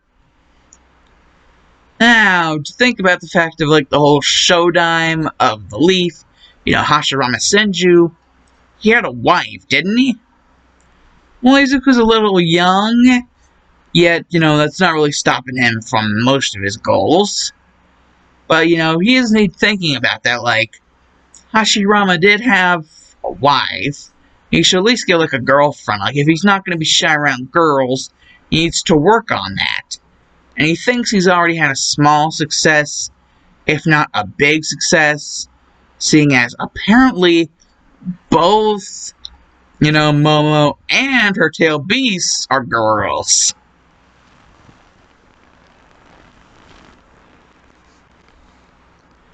And he wasn't shy around either of them. And so he's thinking these are good steps forward. Not only that, but the other female was a literal tail beast. And Izuku is more or less spawned from a tail beast. So he's got, like, full understanding of how tail beasts work. It's kind of been, like, all his life what he's known. Like, he's known at least somewhat about, like, what he is, but not really always known about the power that comes with it. He's never really been stupid to the fact. He's just never really been fully informed always. But that's very fast, like, at a very fast rate changing, like, for several, like, probably very obvious reasons. And some probably not as obvious. Ones. But, that just leaves Izuku thinking, like, who would be the wife? Like, would he even have a wife? I mean, the Shodime of the Leaf, well, I had a wife, and it was Mito Uzumaki.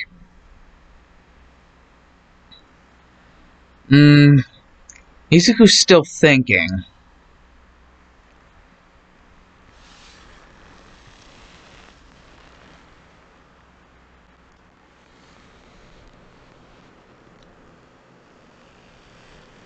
And that's whenever, basically, Izuku would one day get, contact, a phone call from what seems to be something important. And he would wonder why they'd be calling him and not his mother. But he would accept the call anyways, knowing that even if it was something dangerous, he could probably handle it.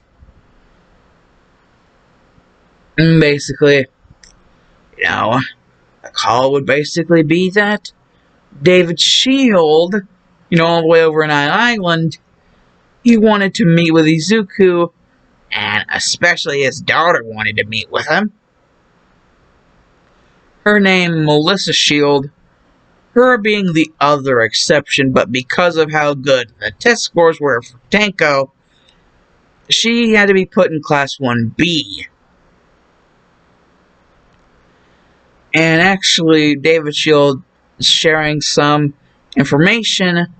Basically, this information is trying to figure out, if she has a tailed beast, because Izuku seems to be really good at figuring that shit out. And, well, after all of the shit that, David Shield would have foreclosed to Izuku, told him, he'd be like, oh my, hot damn, looks like both Tenko and Momo have something to be worried about in terms of power gap. And, well, David she'll be like, why is that? And he'd even be like, and I noticed you didn't put yourself there. And basically, Izuku would explain, the whole thing about the 9 Biju. And how, if the whole thing that Kurama mentioned about tail count is right, and that equating to the power of the Biju, which, considering what Kurama could do, wouldn't really see why you would have any reason to question that kind of logic. So, just runs David's shield through the entire thing. 1 tail, Shikaku. 2 tails, Narutabi. 3 tails, Ibosu. 4 tails, Son Goku. 5 tails, Kokuo. 6 tails, Saiken. 7 tails, Chome. 8 tails, Gyuki. 9 tails, Kurama. And you admit that basically his mother is the 9 tails in human form. That he's basically the reincarnate, like, not really just any sort of normal reincarnation, but he is basically the power of the 9 tails reincarnate through, giving birth. And since we will indeed be following X-Men logic on this, that would mean that Izuku would eventually even become even stronger than his mother was, even with Naruto. So, yeah, Izuku's gonna be a strong boy. He's gonna be one hell of a strong shodime of his village. And, yeah, basically, David Shield is like, well, what do the 9 Biju have anything to do with my daughter? And Izuku would be like, because she's a 7 tails Jinchuriki. And, basically, David Shield will be going through the 9 different Biju in his head and be like, the 7 tails Chome? And Izuku will be like, yep. Guilty as charged.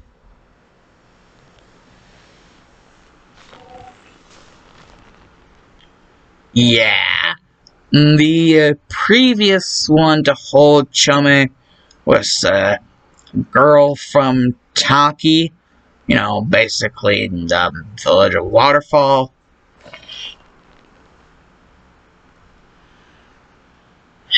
The girl's name was apparently Fu, and she was the previous Jinchuriki of Chome. And, well, considering everything you told me, yeah, I basically have every reason to believe that your daughter, Melissa, just really doesn't have all that much experience with the powers of her tailed beast. And the powers of, chakra and just the ninja arts in general. And I can indeed help with that. And even if you wanted my friends to come over, that would be nice too.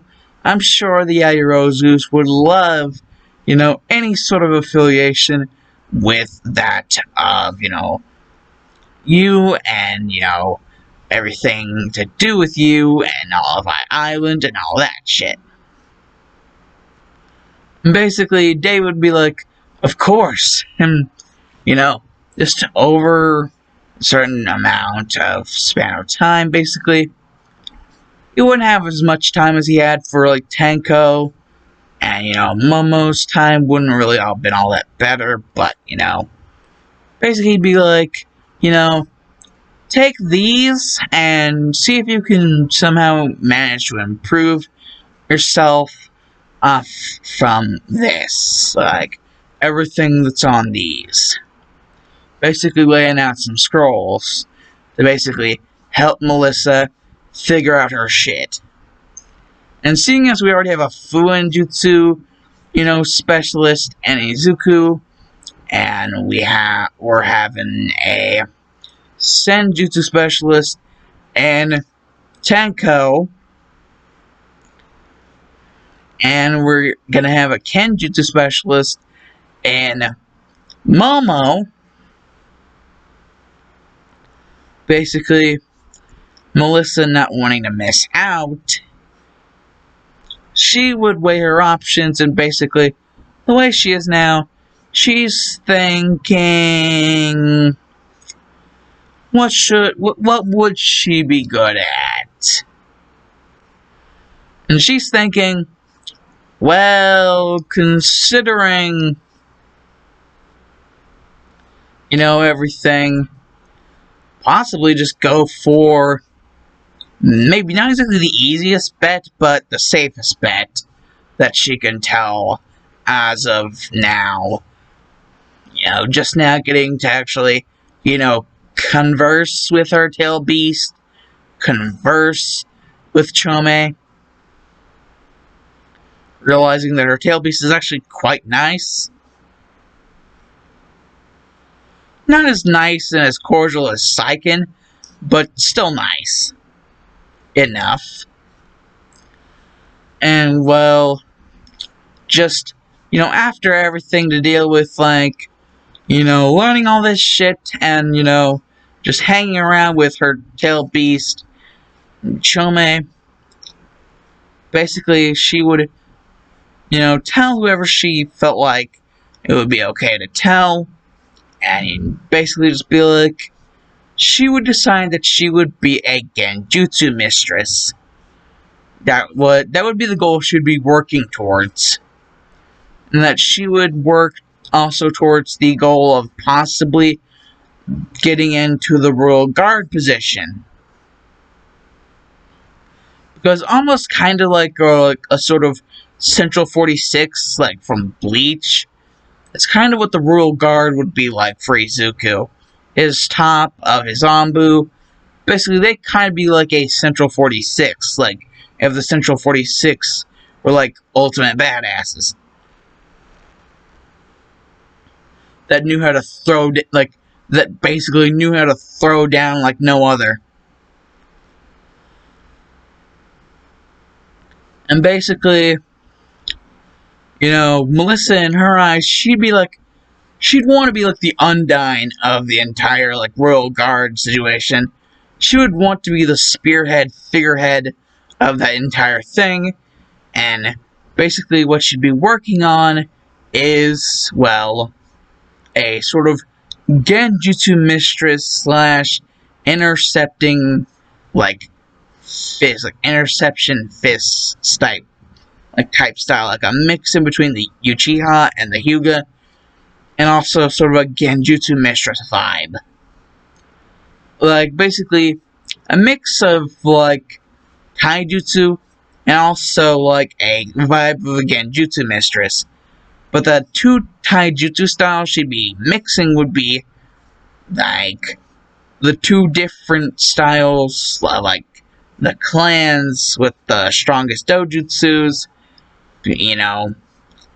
basically the, taijutsu style of the Uchiha and the taijutsu style of the Hyuga. Yet also working to be a type of Genjutsu mistress. So yeah, Melissa would already be putting a lot on her plate, but she's thinking basically, since she has such little to work off of already, she has to pull a lot of her weight around, and get shit done fast if she wants to keep up with everybody else. It doesn't matter the power gap with Chome and all the other tail beasts. It doesn't matter. She has to do this if she wants to keep afloat with everybody else. And she still gets teachings by her father about, everything a hero would need to know. And, well, all that shit's happening at that island. And Chome admits, island is nice.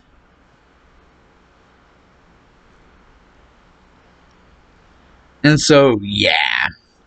We have someone who's good at both the styles of Uchiha, like Taijutsu, and, you know, Hyuga Taijutsu, but also aiming to be a sort of Genjutsu mistress.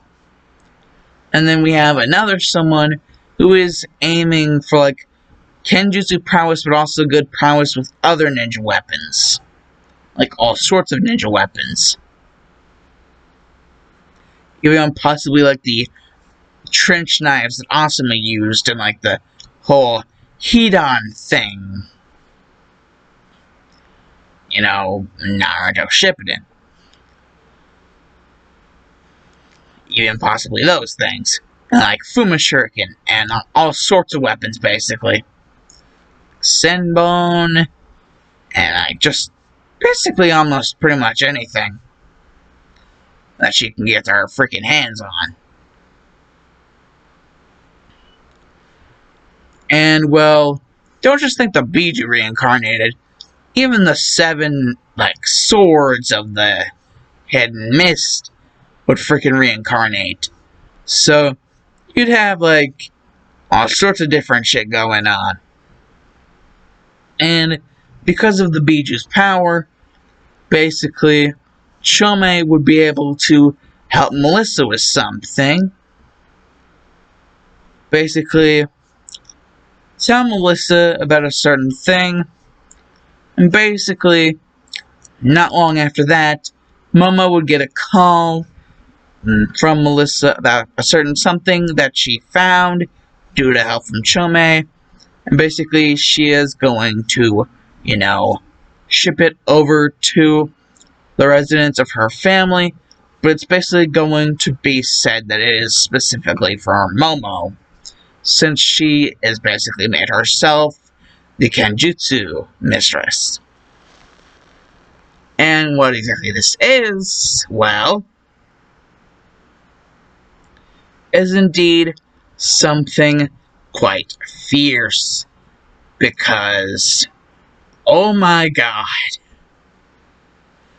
I didn't want to give her the Executioner Blade, because not only does that seem a little bit too obvious, but damn, that thing is freaking huge. And well, also this sword is huge, but damn, Zabuza's sword is huge. But, you know, also certain quirks about the sword that I did give, you know, it would just be pretty freaking, you know, boss to have something like this. And, you know, this person be your daimyo. Who would want to mess with a daimyo that had this sword? This sword being, well, something that, you know, the name was actually made it very easy to figure out. It's actually pretty well known in terms of, like, the different tailed beasts being able to tell what it is, because it was once owned by someone whose nickname was the Tailless Tailed Beast.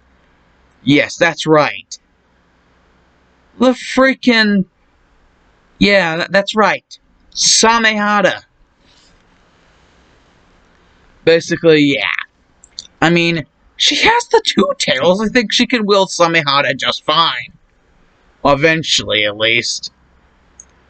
Actually, I think Samehada, like, wielding Samehada would be good training to wield any weapon.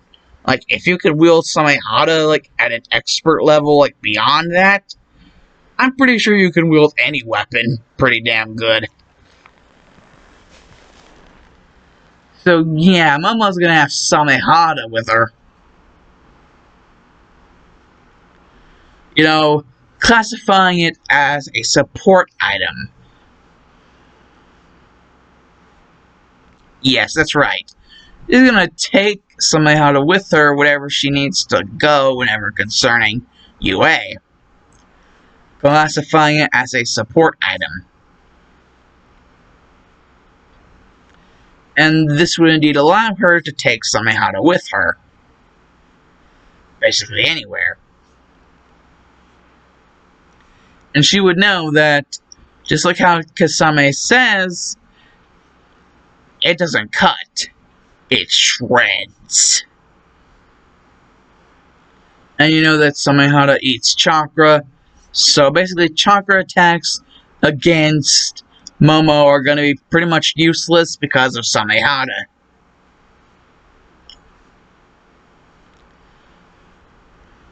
And you know, Momo and Samehada actually get along pretty nice. And you know, there would actually be points where Narutabi would actually get kind of jealous.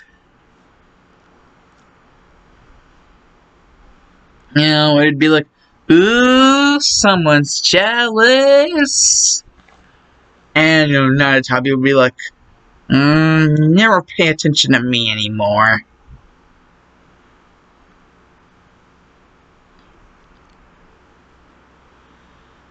And Momo would be like, oh, would you like there to be time for, you know, us to be alone? Well, I can make time, I assure you. I mean, that's pretty much all we ever have is time. So, I assure you, I can make time. It will just be on the whole matter of when I can make time. Is the whole problem. And Narutabi would be like, you would do that for me? And, you know, Momo would just be like, of course, I mean, we're partners. And Narutabi would be like, partners? Oh my god, partners? Like, Narutabi would just be putty in Momo's hands. Like, fire putty, but putty nonetheless. And the whole thing with Chome, like, Chome, you know, is rather chill. Especially in the midst of High Island and everything. But, you know, the whole news about, you know, this seemingly forming out of nowhere, you know, big old area of land, you know, no one really seemed to have claimed it, so whoever's just now starting to claim it, it's not like anybody in the Japanese government can really do anything about it. Like, they didn't bother to do anything, so it's pretty much fair game for whoever's doing this. That's basically what the Japanese government is saying, just so that they don't have to do the freaking, you know, whole required shit to actually, like, you know, basically just, this is just being the Japanese government being lazy. You know, that's really the only thing it can really be said as. It's just the Japanese government being lazy. And not wanting to deal with this. It's just them being incredibly freaking lazy.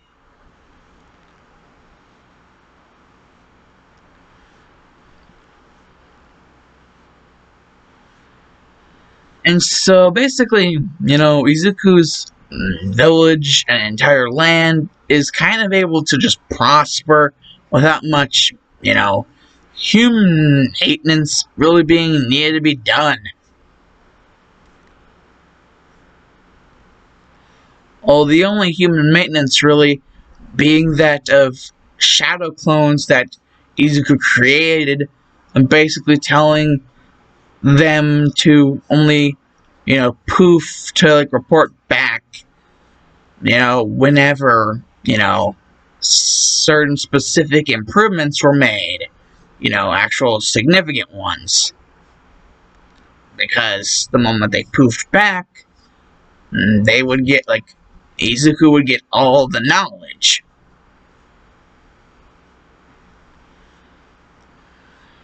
Of, like, the several improvements to not just the village, but the entire land of, you know, everything and, you know, all that.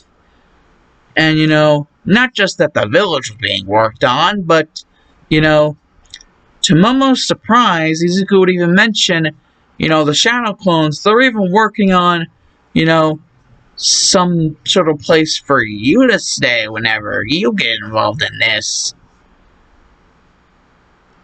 And Momo would just, you know, be like, oh, a place where I get to stay. And Momo was really more or less going for the job of, indeed, the Biju Daimyo, like Daimyo. And so she wouldn't really be going for the title of, like, the wife of the shodime, herokage, hero shadow. However, someone who would indeed be a certain someone who, it's kind of like certain like a long distance contact.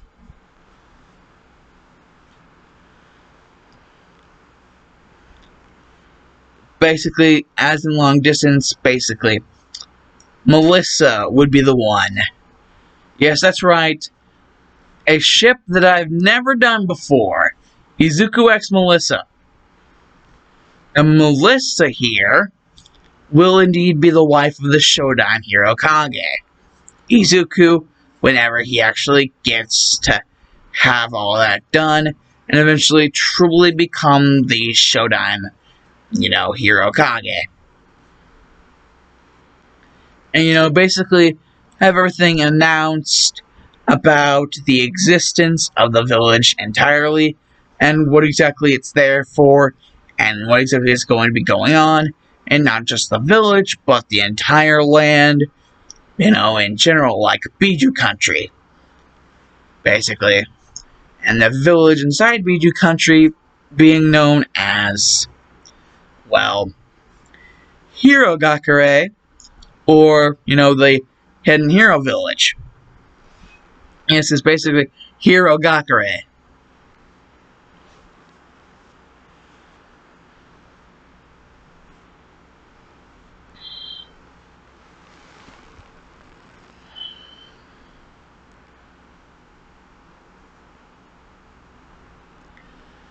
And so, with Tenko as his advisor, Momo as his, the daimyo, and Melissa, like I said, first ever ship where I shipped these two, and, it's for the reasons, if Izuku is like, have a wife, the Shodime, Hirokage have a wife, the wife of the, the wife, basically, of the Shodime Hirokage. That's what Melissa would be. She would be the wife of the Shodime Hirokage.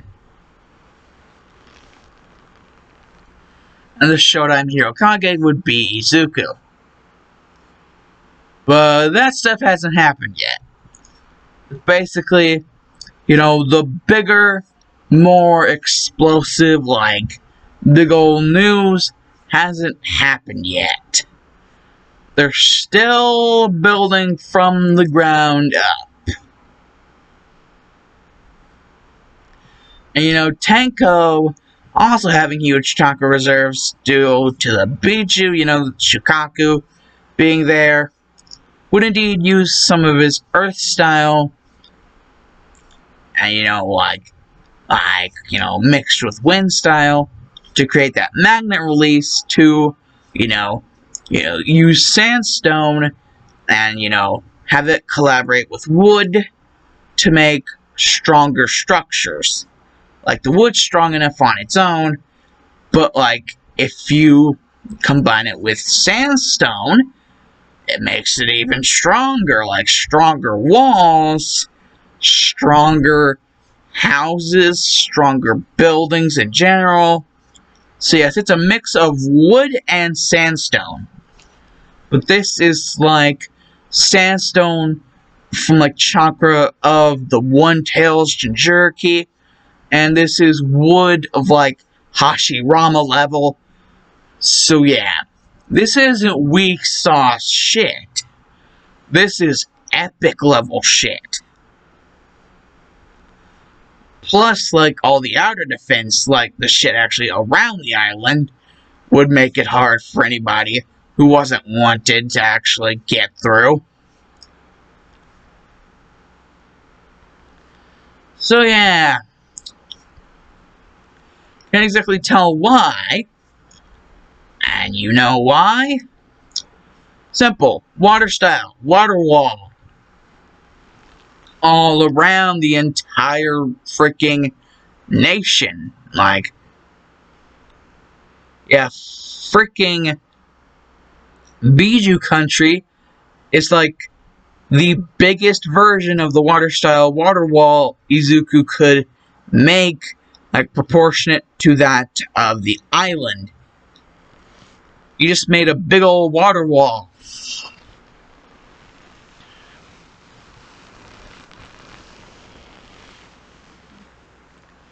How big?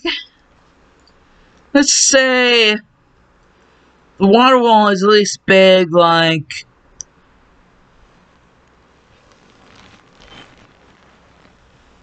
you would have to have like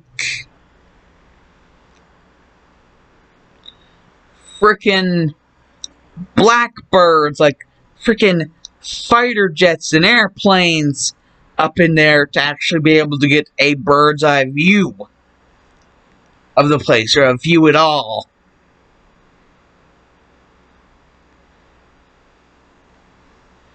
And like,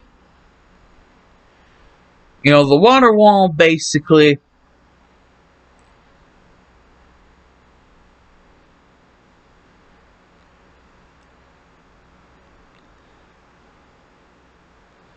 actually, when I'm thinking about, you know, what if the water wall only really lived up to the sea level? And it really only ever did that whenever, you know, it was like enemies and shit. It would make more sense if it was a water cyclone instead of a water wall. It's basically a giant water cyclone jutsu instead. It's basically a cyclone that is more or less currently, like, moving, but it only really stops for, well, the entry of people that are actually a part of the village. Yeah, basically the entire island that is, you know, Biju country. All of Biju country is basically surrounded by a giant water cyclone jutsu.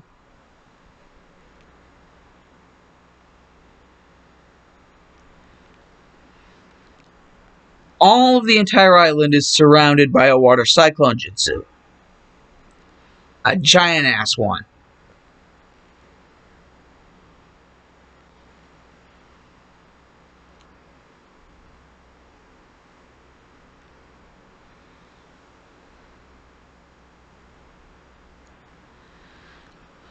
And so anyone ever tries to get in who isn't wanted just gets sucked into the cyclone and die.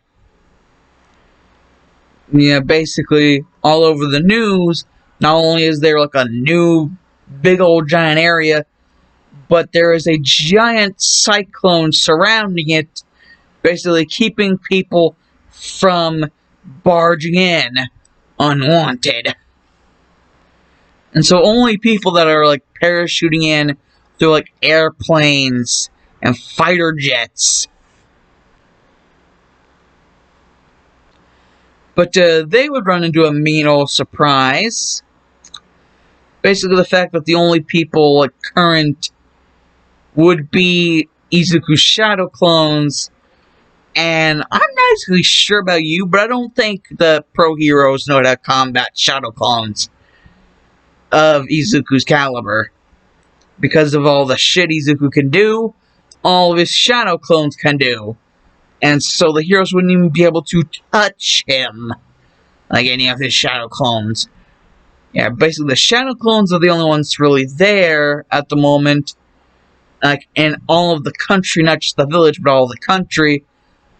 And so, if anyone, you know, actually got in, like, to the barrier, like, through the cyclone, by way of, like, parachuting, yeah, basically, Izuku's shadow clones would deal with them, you know, they could either deal with them slowly and painfully, or quick and, you know, just, painless. It all depends on the person or persons. It all depends on the person or persons. And so, yeah, basically, overnight, don't think Izuku's just doing the stupid thing and having the shadow clones not have any sort of protection. These shadow clones are basically pulling a henge no jutsu. Basically, if you guys don't know what henge is, basically another word for substitution.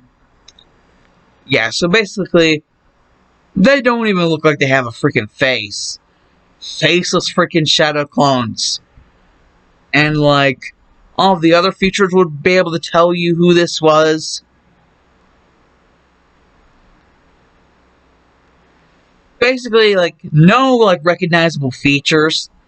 They wouldn't know who these people were because they wouldn't look like actual recognizable people. It would just be like the attack of, like, the marionettes. It would be like marionette shadow clone, like Armageddon, for, like, anyone who tried to step in who wasn't wanted. Like, through any means necessary, like, or unnecessary. Like, if they somehow managed to bypass the giant cyclone through means of parachuting, they'd basically just get attacked by freaking marionette shadow clones. Just kick the shit out of them, and possibly, the only reason why they wouldn't be killed is, not just to send a message, but because, well, heroes don't kill. But more or less, not just what I'm trying to say here is, it wouldn't just because, that heroes don't kill. It would be to send a message. Do not do this. Like, don't pull this shit. We are in the middle of constructing not just a village, but a freaking country here.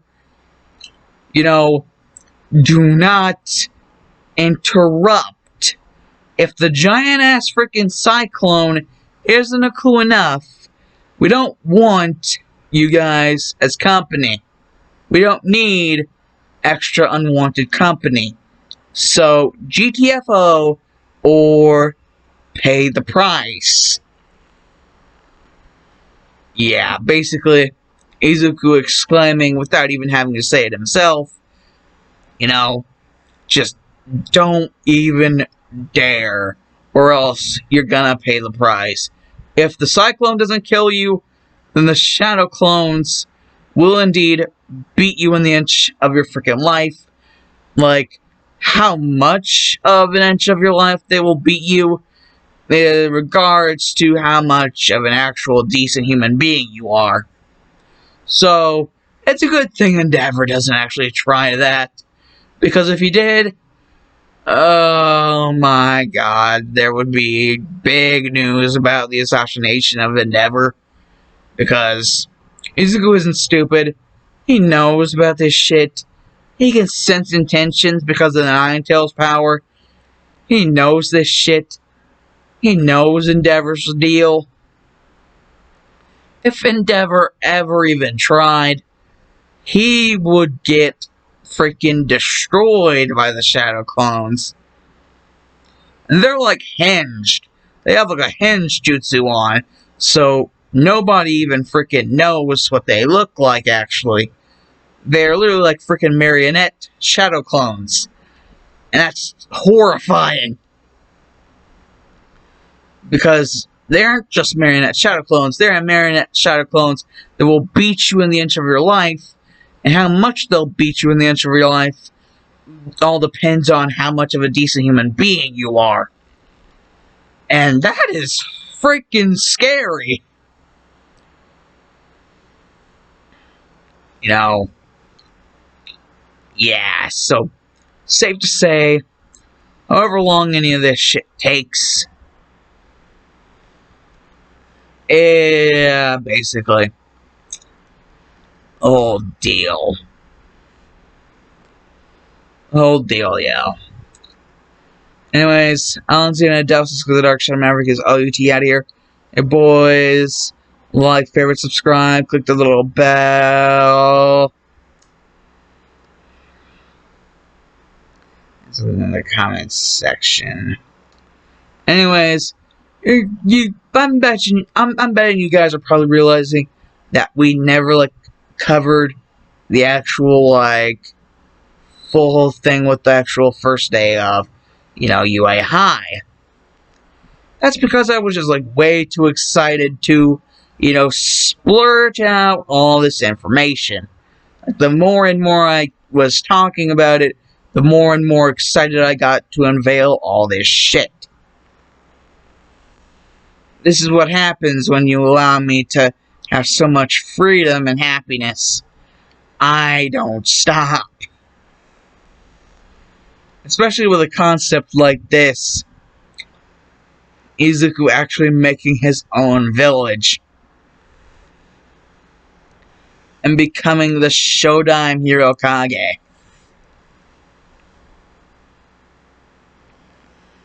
With Tenko as his advisor, and